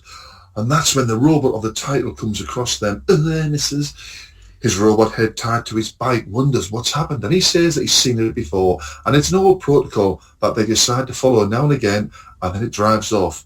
Wowee! I was pre-warned about this from Zoom chat the other day, and the spot on. This to me is just absolute dirge. It did nothing to me. It looked as though it should have been shoved in the kiddie prog, whatever that was called. I try to not say its name out loud and kill it because we're just past Halloween and it might come back to life. But it's just the artwork does nothing for me.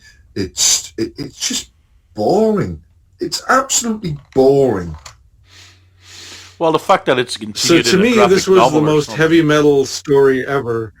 Yeah, but the fact that they're doing a cheat, they're trying to get you to buy it, like even though it's not continued in the prog, it's just that's you're putting marketing material now in the prog. You're doing what you basically did with the magazine with the British Treasury of Comic stuff. It's like it really has no place, but that's just me. Yeah. Anyways. And they have that massive advert before the story even starts saying it, you know what I mean? For hire, big ass sword on sale 4th of November. You just think, Jesus Christ, this tells you the state of the financial part of the prog. They just need to sell stuff. And obviously that's what you've got to do as a company. But when it's so blatantly in front of your face, you know what I mean? At least before, they might put something in and then a couple of weeks down the line they'll go, oh, we've got this coming out. But this is just like, this next story, if you like it, get the book for $16.99. I mean, here you go.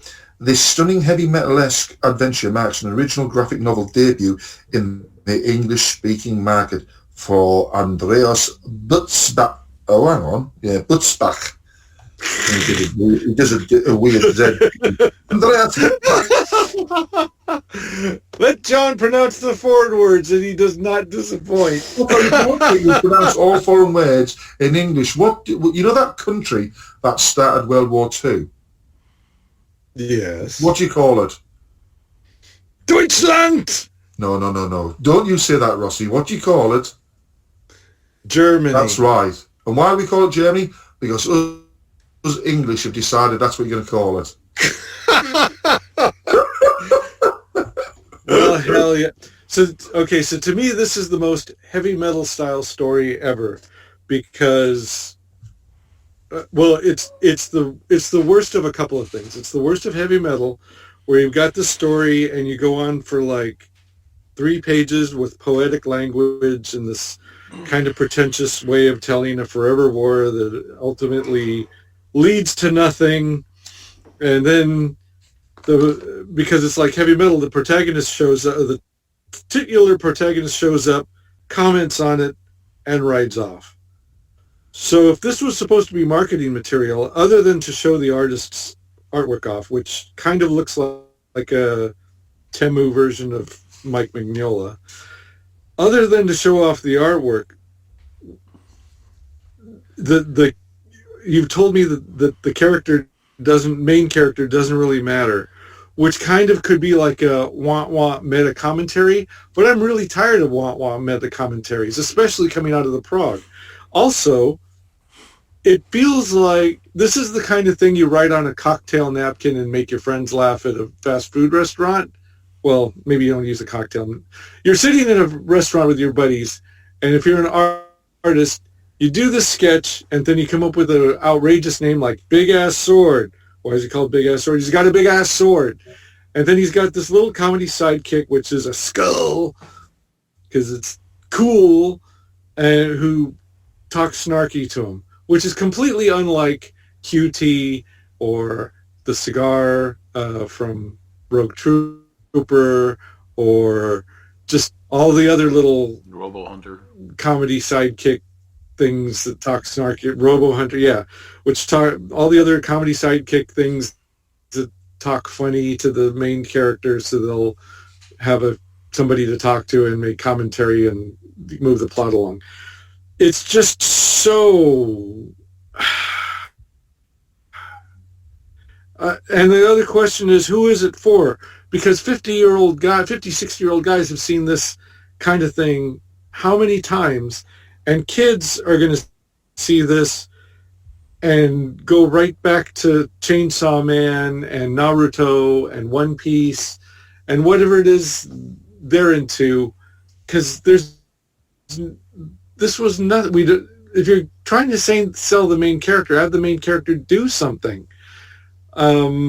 I know that's very basic and very, not cool and not meta, but Jesus Christ. I mean, you don't have the luxury of being the galaxy's greatest comic anymore. You've got to do something to make people care.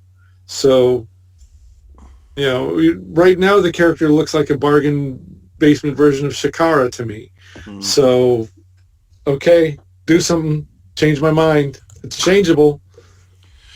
All right, we'll move on. Void Runners, Book 2, Part 7 by David Heim, Boo Cook, and Ernie Parkos. All right, so everybody must get stoned. They have a big freak off with purple squishy brains coming out of heads, and the Boo Cook goes all out. The Goddess of Gods shows up and tells the underling people, the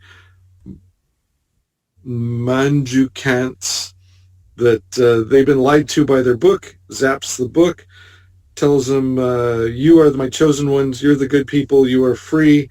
And then they come to this realization that not only are they free, but now they have the blessing of God to go out and kill all the Prima people. So there's going to be a huge uprising, and our Alice protagonist realizes that she's the cause of it all. Yes. I love the big splash page with all the little creatures in the foreground sat next to the character. And I'm sure we've said it many times. It's very Bellardinelli in the sort of like weirdness of the characters. Sure. You can almost imagine seeing that a little bearded version in one of those characters, because he used to show himself in all of his strips. Mm-hmm. I remember. I'm loving it. You know what I mean? The thing is, again, I would not pick this up if it was a trade paperback. If I didn't know anything about it, you know what I mean? If I read the back and I'd go, no, that's not for me. But I'm thoroughly enjoying it in the strip, in the prog, because it's completely bonkers, and I love the artwork, I love the colouring, I love the character design. It's completely different to everything else, and both of you said before, it's an Ace Garpy type character stuff with all this weirdness. That's why I like it. Yeah. Well, yeah, I mean, like we were saying, instead of picking the grave, they've got something that's basically the same but different. I think the comedy plays out. The comedy plays out very slowly, which is a weird thing to say, but I go back and forth. It's like it takes forever for the story to move along because they're being so broad with the comedy, but there's so much detail, and Boo Cook's going so crazy with the artwork that they kind of have to give it big panels and a lot of space for it to breathe. Fine. I'm not in love with the concept, and I don't think the comedy's like all that funny, but I will give them super props for trying something new. That's, even if it's same but different, trying something new, and for the excellent artwork. And it's even something different in the prog, because even though it feels slow, it's not an aggressively slow burn like some of the other stories are. All right, we'll move on. to a story that we didn't want returning, but it was returning anyways. Nightmare in New York, Hard Times, Keck W, David Roach, Peter Doherty, and the cosplay cowboy, Dim Dumbell. All right. Is this me? Yeah. Yeah, because I did it last time. Okay, so you guys are gonna. Who read it? Me. Flint? No, because I found it annoying. Probably not. I found it annoying that they brought this back. Should have been Okay. done, and also the artwork is so inconsistent. We'll go into it when you finish, Rossy. All right. Okay, so John, I'm going to lean on you when we get to the end because I'm not sure I read what I think I read. So the street urchin character from the previous big epic thing, she's got these magical psychical powers where she can phase through things, just like Kitty Pryde from the X-Men. So Edgar Allan Poe gives somebody a bad review in the theater, so the theater guy shoots at him, which scares her, and she fades into the sidewalk. And then she fades through the dirt and grit under the sidewalk and ends up in the bakery that's like right there at the edge of the sidewalk. And the kindly foreign people in the bakery take her in and teach her how to be a baker. And she sees a sexy guy in a top hat who's basically Timothy Chalamet, who catches her eye. But all of that doesn't really matter because she has to deliver some bread to her father's old house. So she goes in her father's house, and this is where he sold his soul to the devil and tried to sacrifice her to Satan, blah, blah, blah, blah. And she's got to go visit her mom. Her mom doesn't recognize her. Her mom thinks she's still beautiful and young and will be married soon, and eats the bread in the most disgusting way possible. And it looks like, I don't know, that she was thinking of killing her mom because she's got her knife when she's leaving the room. But needless to say, our protagonist is upset by that. She passes a room, and the sigil on her arm from the previous story arc activates. So she peeks in the room and sees a bunch of creepy occult shit right out of the BDPT thing from Hellboy. Runs out of the building because she feels unnerved. And then they cut to Paris 1899, and this ginger woman, who I believe is supposed to be her years later, is talking to Inspector Mucha, who I believe was a character from another David Roach story. Another and they're talking story, like, yeah. oh, we're going to link these stories through. Yeah. It's Matt Yeah, Berry. so we're going to link these two stories up. She meets Matt Berry at the end. He's the one that's on the very last panel. Right. Looks like he's going to suck an invisible cock. So there's that one. So he's saying, if it's not recovered, then this world and everything that exists on it will end at midnight, the last day of 1899. It's very sexual.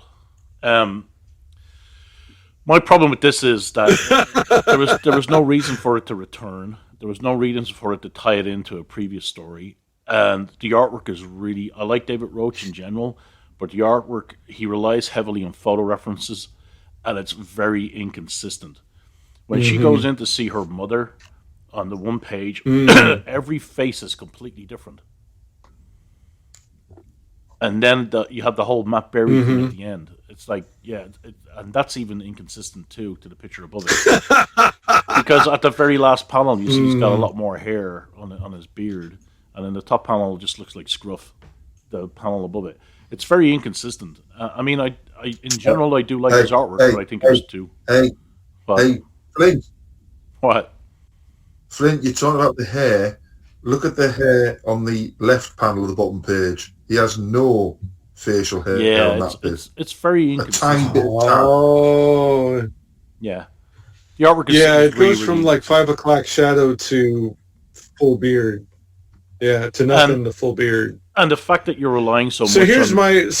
Hold on a minute. Go ahead. The fact that you're relying heavily on photo reference, the sequential panels don't work well. They don't flow well because he's relying heavily on photo reference, that he has to have the photo reference fit whatever he's trying to do, and it doesn't flow well.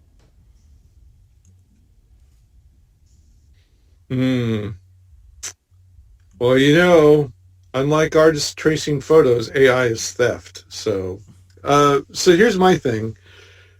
It furthers my Netflix thesis, where like the first arc of it, it was like John Byrne's last work, right? Oh, by the way, Flint, that John Burns book you got through Kickstarter looks really fucking good. I regret not having gotten in on that one. The problem with that book, Rossy, is you can't really show any images of that on Facebook because nearly every page has nudity on it.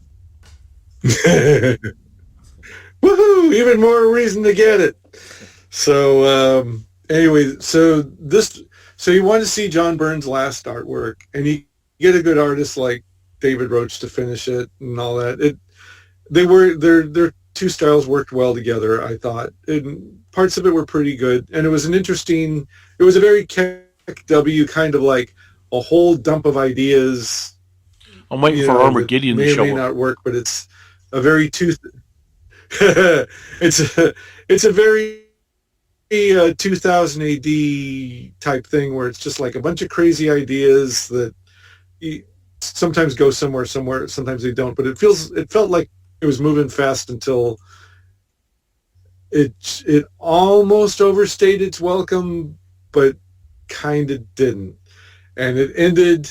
The ending wasn't great, but it also wasn't terrible. And if they just walked away from it and said, "Yep, now you've seen John Byrne's last work for 2000 AD, no harm, no foul, cool," but to bring it back and to tie it into a previous series, and because of the themes and the way they're doing it and all that, it is so much like something Netflix would do, and with all the tick boxes, strong female protagonist, and there's just enough spooky stuff. Like every 10 minutes you do something spooky and keeps people interest. Netflix and all the streaming channels like their spooky horror adventure mystery shows. It feels like one of those kind of shows, like the Mr. Strange and Dr. Jonathan or whatever the hell that was, and Neil Gaiman stuff. It feels like that kind of thing. So if I don't know, I can't imagine anybody was like burning up to even work on more of this story with these characters. So it feels like Rebellion might have said, "Hey, we got to get something going outside of 2000, out of the Prog. So this is sellable. Do more. We need another trade paperback of it." I don't even know if there was enough of the first installment to do a trade paperback, so maybe that was the problem too. So I don't know. It feels like there was more to it than just like, "Oh yeah, everybody loved it, let's do more." Yeah. What do you think, John? It's not for me. Okay. All right. Brass Sun, Part 7. Ian Edgerton, Ryan J. Colbert, and Simon Boland. All right. So the the human family that had been captured in the 2 installments ago are surrounding this room where humans are all hooked up to machines, just like the Matrix and shit. And these white-skinned robot men are surrounding them and oppressing them. And so the two not lesbian characters are like, "Hey, you can't do anything because you're going to be overwhelmed." And so the girl with the eye patch says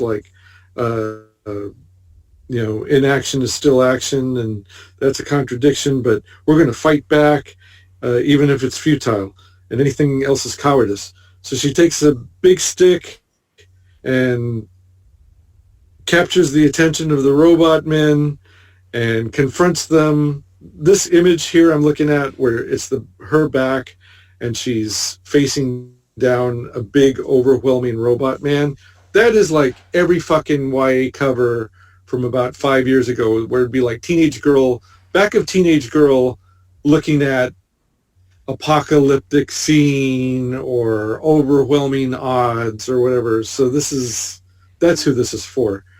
So not lesbian pilot grabs a coolant tube and melts down or freezes up the robot man, and then he shoots off his gun and accidentally shoots all the other robot men in the room. And then the family's reunited, and it turns out that the coolant plus the discharge from the gun makes shit explode. Plot inconvenience theater. Oh, plot convenience theater. There you go. Not inconvenient. It's convenient. Yeah, I didn't really care for this. Didn't really care for this. What do you think? Well,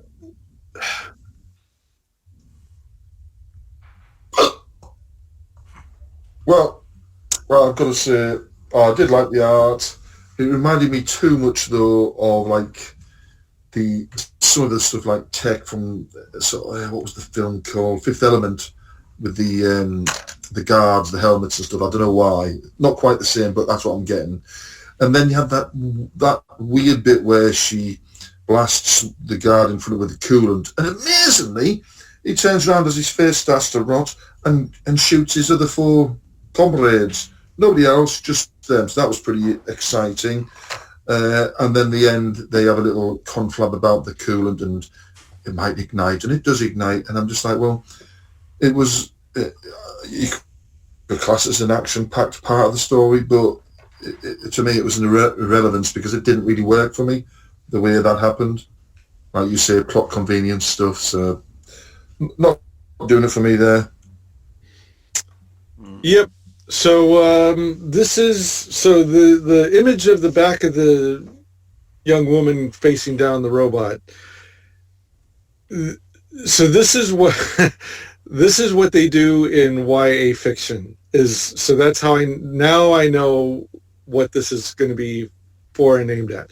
What they do is they have a person who's not a trained fighter or physically imposing or in any way qualified to be a resistant fighter stand up and take a stance against some kind of overwhelming odds. And then action ensues, but not because, well, sometimes they'll do it like, those TV shows that get called out for having the 98-pound woman take on 6-foot Marines or whatever. Sometimes that happens, but usually what happens in the books is like there'll be an outburst of some kind of action, but usually by accident or plot convenience, just the action of the teenage girl standing up and facing down authority, that will trigger the events that will work in her favor and make her the legendary freedom fighter that will take you through the rest of the series. So, and that's exactly what this is. It's like, well, she's not, had that robot been a good shot, or had they in any way been resistant to the coolant, or had they had any number of things that would make sense had happened, she probably would have been dead. But because goofy stuff can happen by accident or just events, now she's free to act, and she's the big hero of the story. All right. Talking about plot convenience theater, Rogue Trooper Ghost Patrol Part 7, Alex DeCampi, Neil Edwards, Matt Soff, and the Cosplay Cowboy, Tim Dumbbell. Rogue and his team arrive at Checkpoint Zulu, of course, in the most ludicrous of ways by smashing their buggy thing through what should be reinforced wing walls. Yep. Oh, Jesus. Yep. Then does his stuff, but one of the notes tells him that it's too late as the virus has been sent. But it hasn't, as one of the team has destroyed the antenna. That note then shows itself to be some sort of super soldier, as he decides to kill Rogue one-on-one, and she beats all kinds of shit out of him. But luckily for Rogue, Gunnar tells one of the team to pick him up and just point him in the direction of the north.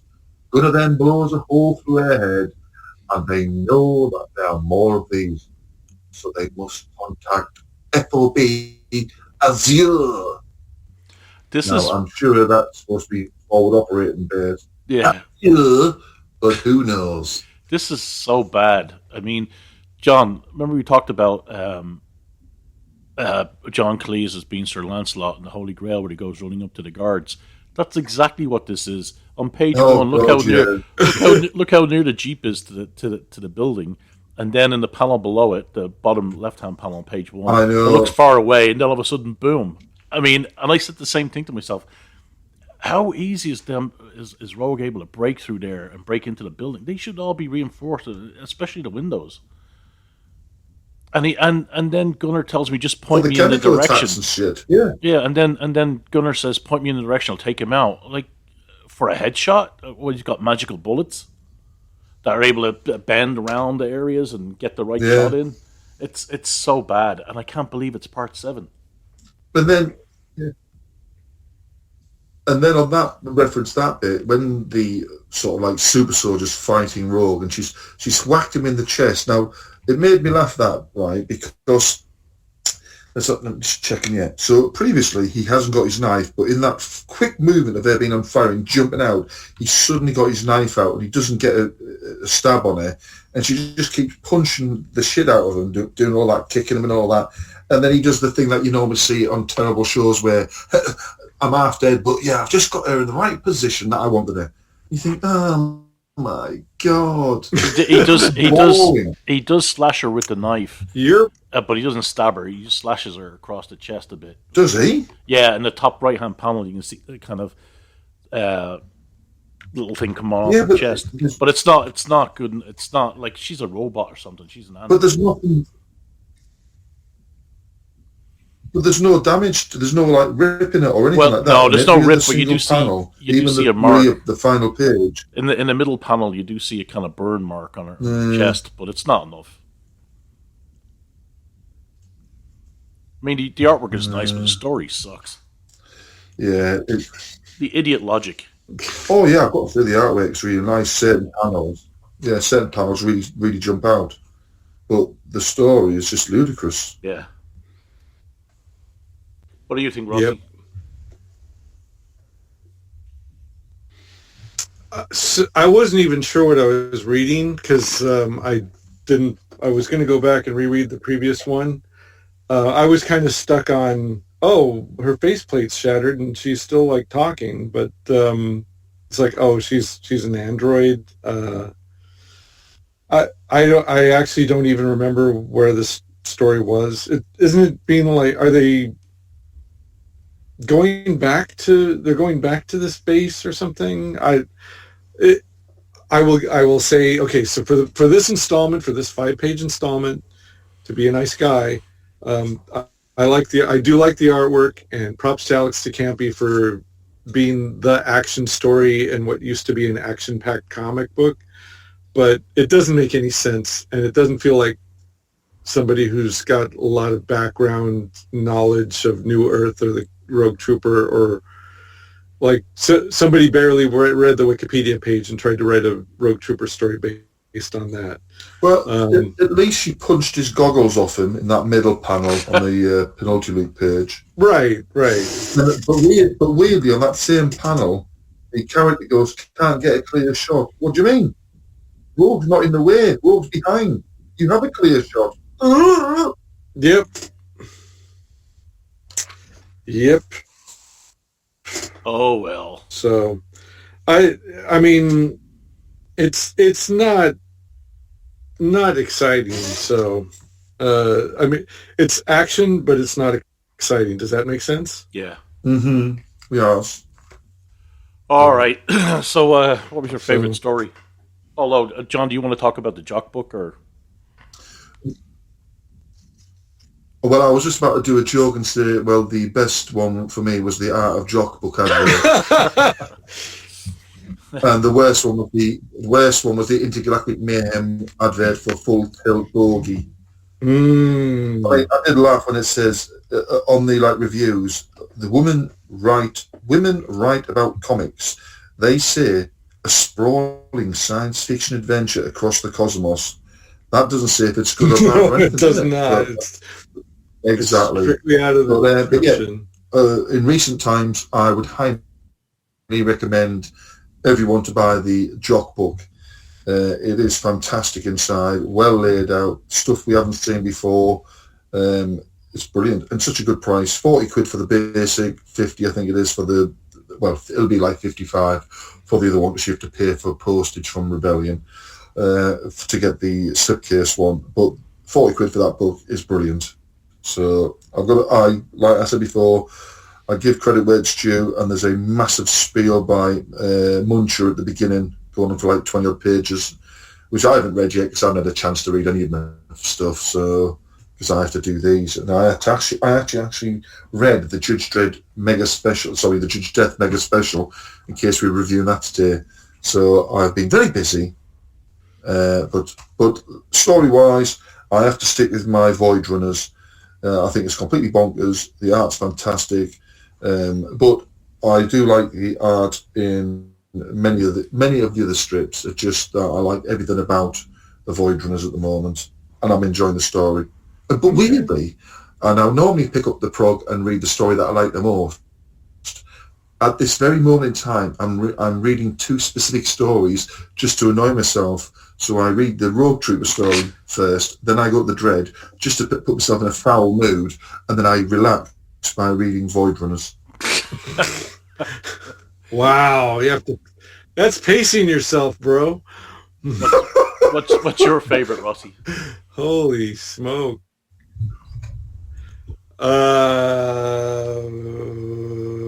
Wow. You know what? I'm going to go with the Dread. I'm going to go just consistent. Tell you what, I did not hate the New York, whatever it's called, the bridge to the next story, but I also am not looking forward to a much longer version of that coming back. So, and Void Runners is fine for what it is, and everything else I'm like, well, I dread reading the prog now because I don't read half the stories anymore because they're terrible. And this is no exception. I found the only story I found some enjoyment in. I mean, I like the artwork overall in the prog, but the only story I found myself enjoying a bit was Dread. I didn't find myself. I thought bringing back that detective and having both those worlds meet and everything else is just like, oh god, So yeah, for me it was Dread. I love Henry Flint. His artwork is amazing, and the Rob Williams story. Once I say that, well, it's like IDW Dread. It doesn't bother me as much. So that's it. It feels like homework now. And literally, we could pick up any comic out there. Before it was like they could never do wrong almost. And now it's like you could just pick up almost any random comic and say pretty much the same thing. Slow moving, written for the trades. Probably some good artwork out there. What comics are you reading? But there you go. Did you not read the Phantom, Rossy? The new What? Phantom. No. It's pretty good. Okay. The Mad Cave guys that did the Phantom. So maybe Flash Gordon's maybe there's then there might be.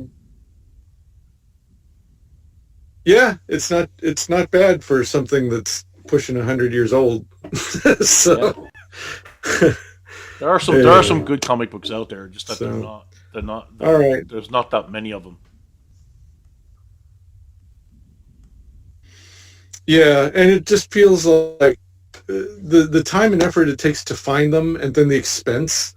It's just like, and then you read them, it's like $5 worth of okay stuff, and it's like, well, I mean, yeah, it's good. Like I said, it's good, but it's not like anything better than what I read for $1.50 back in the day, like in the 80s and 90s. So it's like, yeah, but the way we read stuff is now. What is it? What's and they've been doing that since the 2000s. They've been doing it, or earlier, where everything is created for the trade. I mean, You know, unless you definitely really have to have that issue, but everything is created for a trade, and you can see it with 2000AD too. But 2000AD are even more blatant about it by having like a 5-page story for a trade that to be continued in, you know, for you to buy. It's like, and even Full Tilt Boogie, they released volume 1 of that, and did they ever release the other volumes to complete the story, or did they just skip it and go to the complete Full Tilt Boogie? It's just you just buy the whole thing now. Yeah, so there's no all, part 2, right? Because I don't think the other. Yeah, I don't think there was enough of the follow-up arc to justify its own thing. But yeah, I mean, but again, like, if you want to, I know it's not like, I know people think it's controversial and boring still to this day, but if you look at Halo Jones or some of the stuff Alan Moore wrote for the thing, in that 5 pages, there'd be like a complete enough story, almost Future Shock-ish type thing. There'd be a 5-page installment of a bigger story, and then it would come to an end, and it would end, and then conclude with everything tied together more or less, with enough of an opening for there to be a sequel, instead of, and every comic publisher does this now, not just 2000 AD, it's like, it isn't, the 22 pages of the comic is just 22 pages of the trade. There's no real beginning, middle, or an end to it. And then that 22 pages is in a trade, and then that's almost like you're paying $15 to $20 for a 6-issue compilation that may or may not have a conclusion to the end of it that's a complete story, or it may not. It just may be the next thing. And like, so there's never an ending to anything. Like in the old comics, like if you had 6 issues of Spider-Man, each one of those would end, and then there'd be a thread, a little next issue, this little plot point will continue, or who's this guy lurking behind the trash can? You find out next issue. And then if you get a trade of that, you get 6 complete stories. Yeah. And that to me is more satisfying than just 22 pages of ongoing whatever. Yeah. That may or may not ever be concluded. It's 22 pages of ideas and dialogue. So anyway, I got to get dressed to go. Yeah. All right. So anything to say before? Yeah. If only you could see, folks, fellow listeners. I was going to say, if only people could see, we've got the old screen on, and he's sat there. Well, you and me, John. That's right. The only thing I've got to say now is, next week I shall talk to you all about my times in the castle at Lim. Oh yeah! Did you forget, or did I go on too long with the book band? The length of your speech. Your rant. Sorry. That's all right. It's all written down. Okay. Yeah, sorry. All right. Well, I got to go rant at the now. So now, wait. So now that I'm done with the Steven Seagal Halloween costume, I had let my hair gray, and now I have to go get a haircut because it's disgusting. Oh, brilliant! All right. So I'll see you guys later. On that bombshell, I'll stop recording. All right. Goodbye, guys.